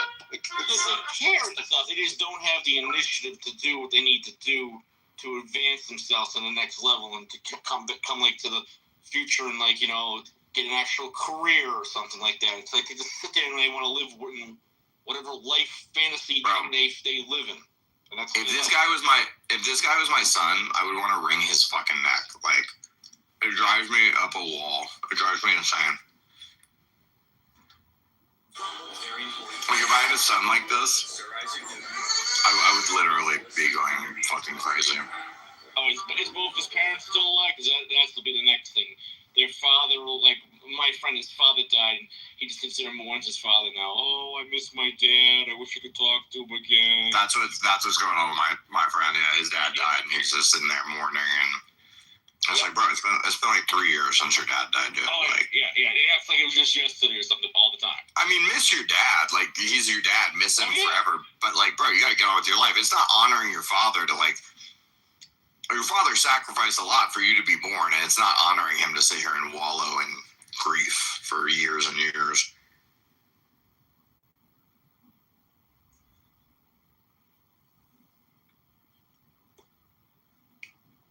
I just know so many people like this.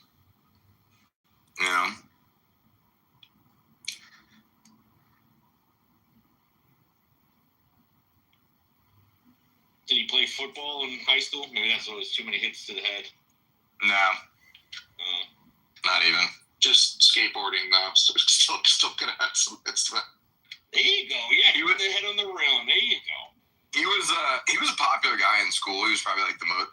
This is the thing that's funny is like, so when I met him, he was probably like the most popular guy in school, and even just like being friends with him made me popular like out of nowhere, And my wife like has only known him as an adult, and she's like, he's such a loser though, And I'm like, no, like you understand, like he was the man, But like she's like, yeah, you think he was the man because he was the man when you were 14, but he hasn't been the man now for like 25 years or something. And I was like, yeah, it's kind of true. It's kind of true.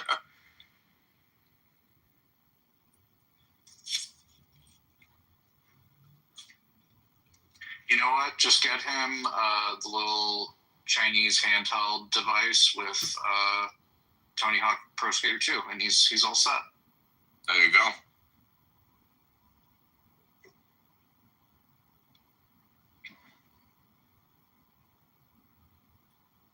That'll keep him occupied for at least a week. Got to beat the whole game. Unlock the Man.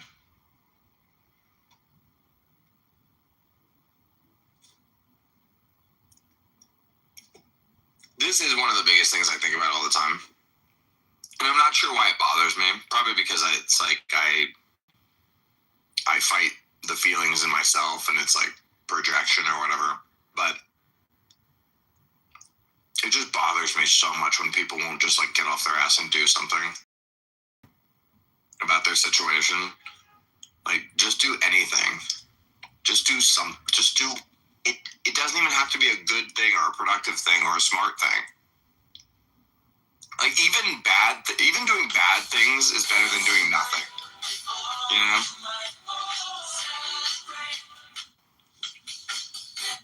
Just like, take a chance. Yeah, I mean, just do shit. Start selling drugs or something. Mm-hmm. Become a Walter White.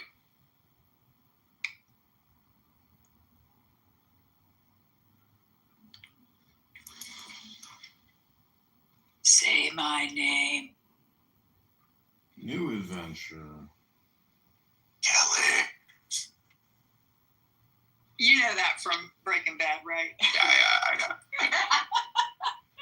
That was funny.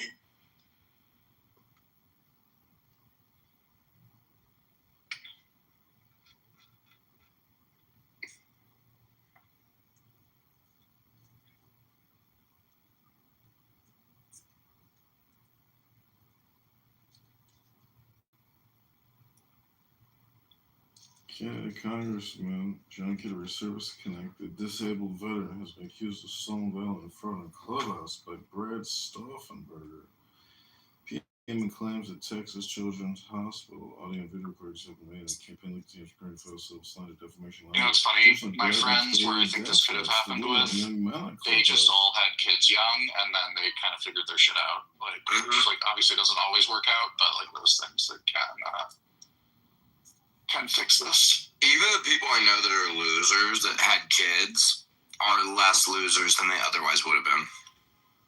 You know, both of these guys are just like mediocre lawyers, but like they're doing perfectly well for themselves. You know, like they just you know, went to a shitty law school and you know do whatever sort of ambulance chasing, petty crime defense, whatever kind of stuff. But you know, the kids are doing well. It's, you know, it's worked out. Yeah. I think with when you go to an Ivy, I think your baseline is a lot higher. No, this wasn't. This is from high school, but it was a really good high school too. So yeah, but you went to like prep school, right? Yeah. Yeah. So when you go to like prep school, you know, Ivy, the baseline is a lot like higher than it is in public school, state school. You know, people can really fall through the cracks. They both did go to public, like, you know, state schools for college because they fucked up the prep school too.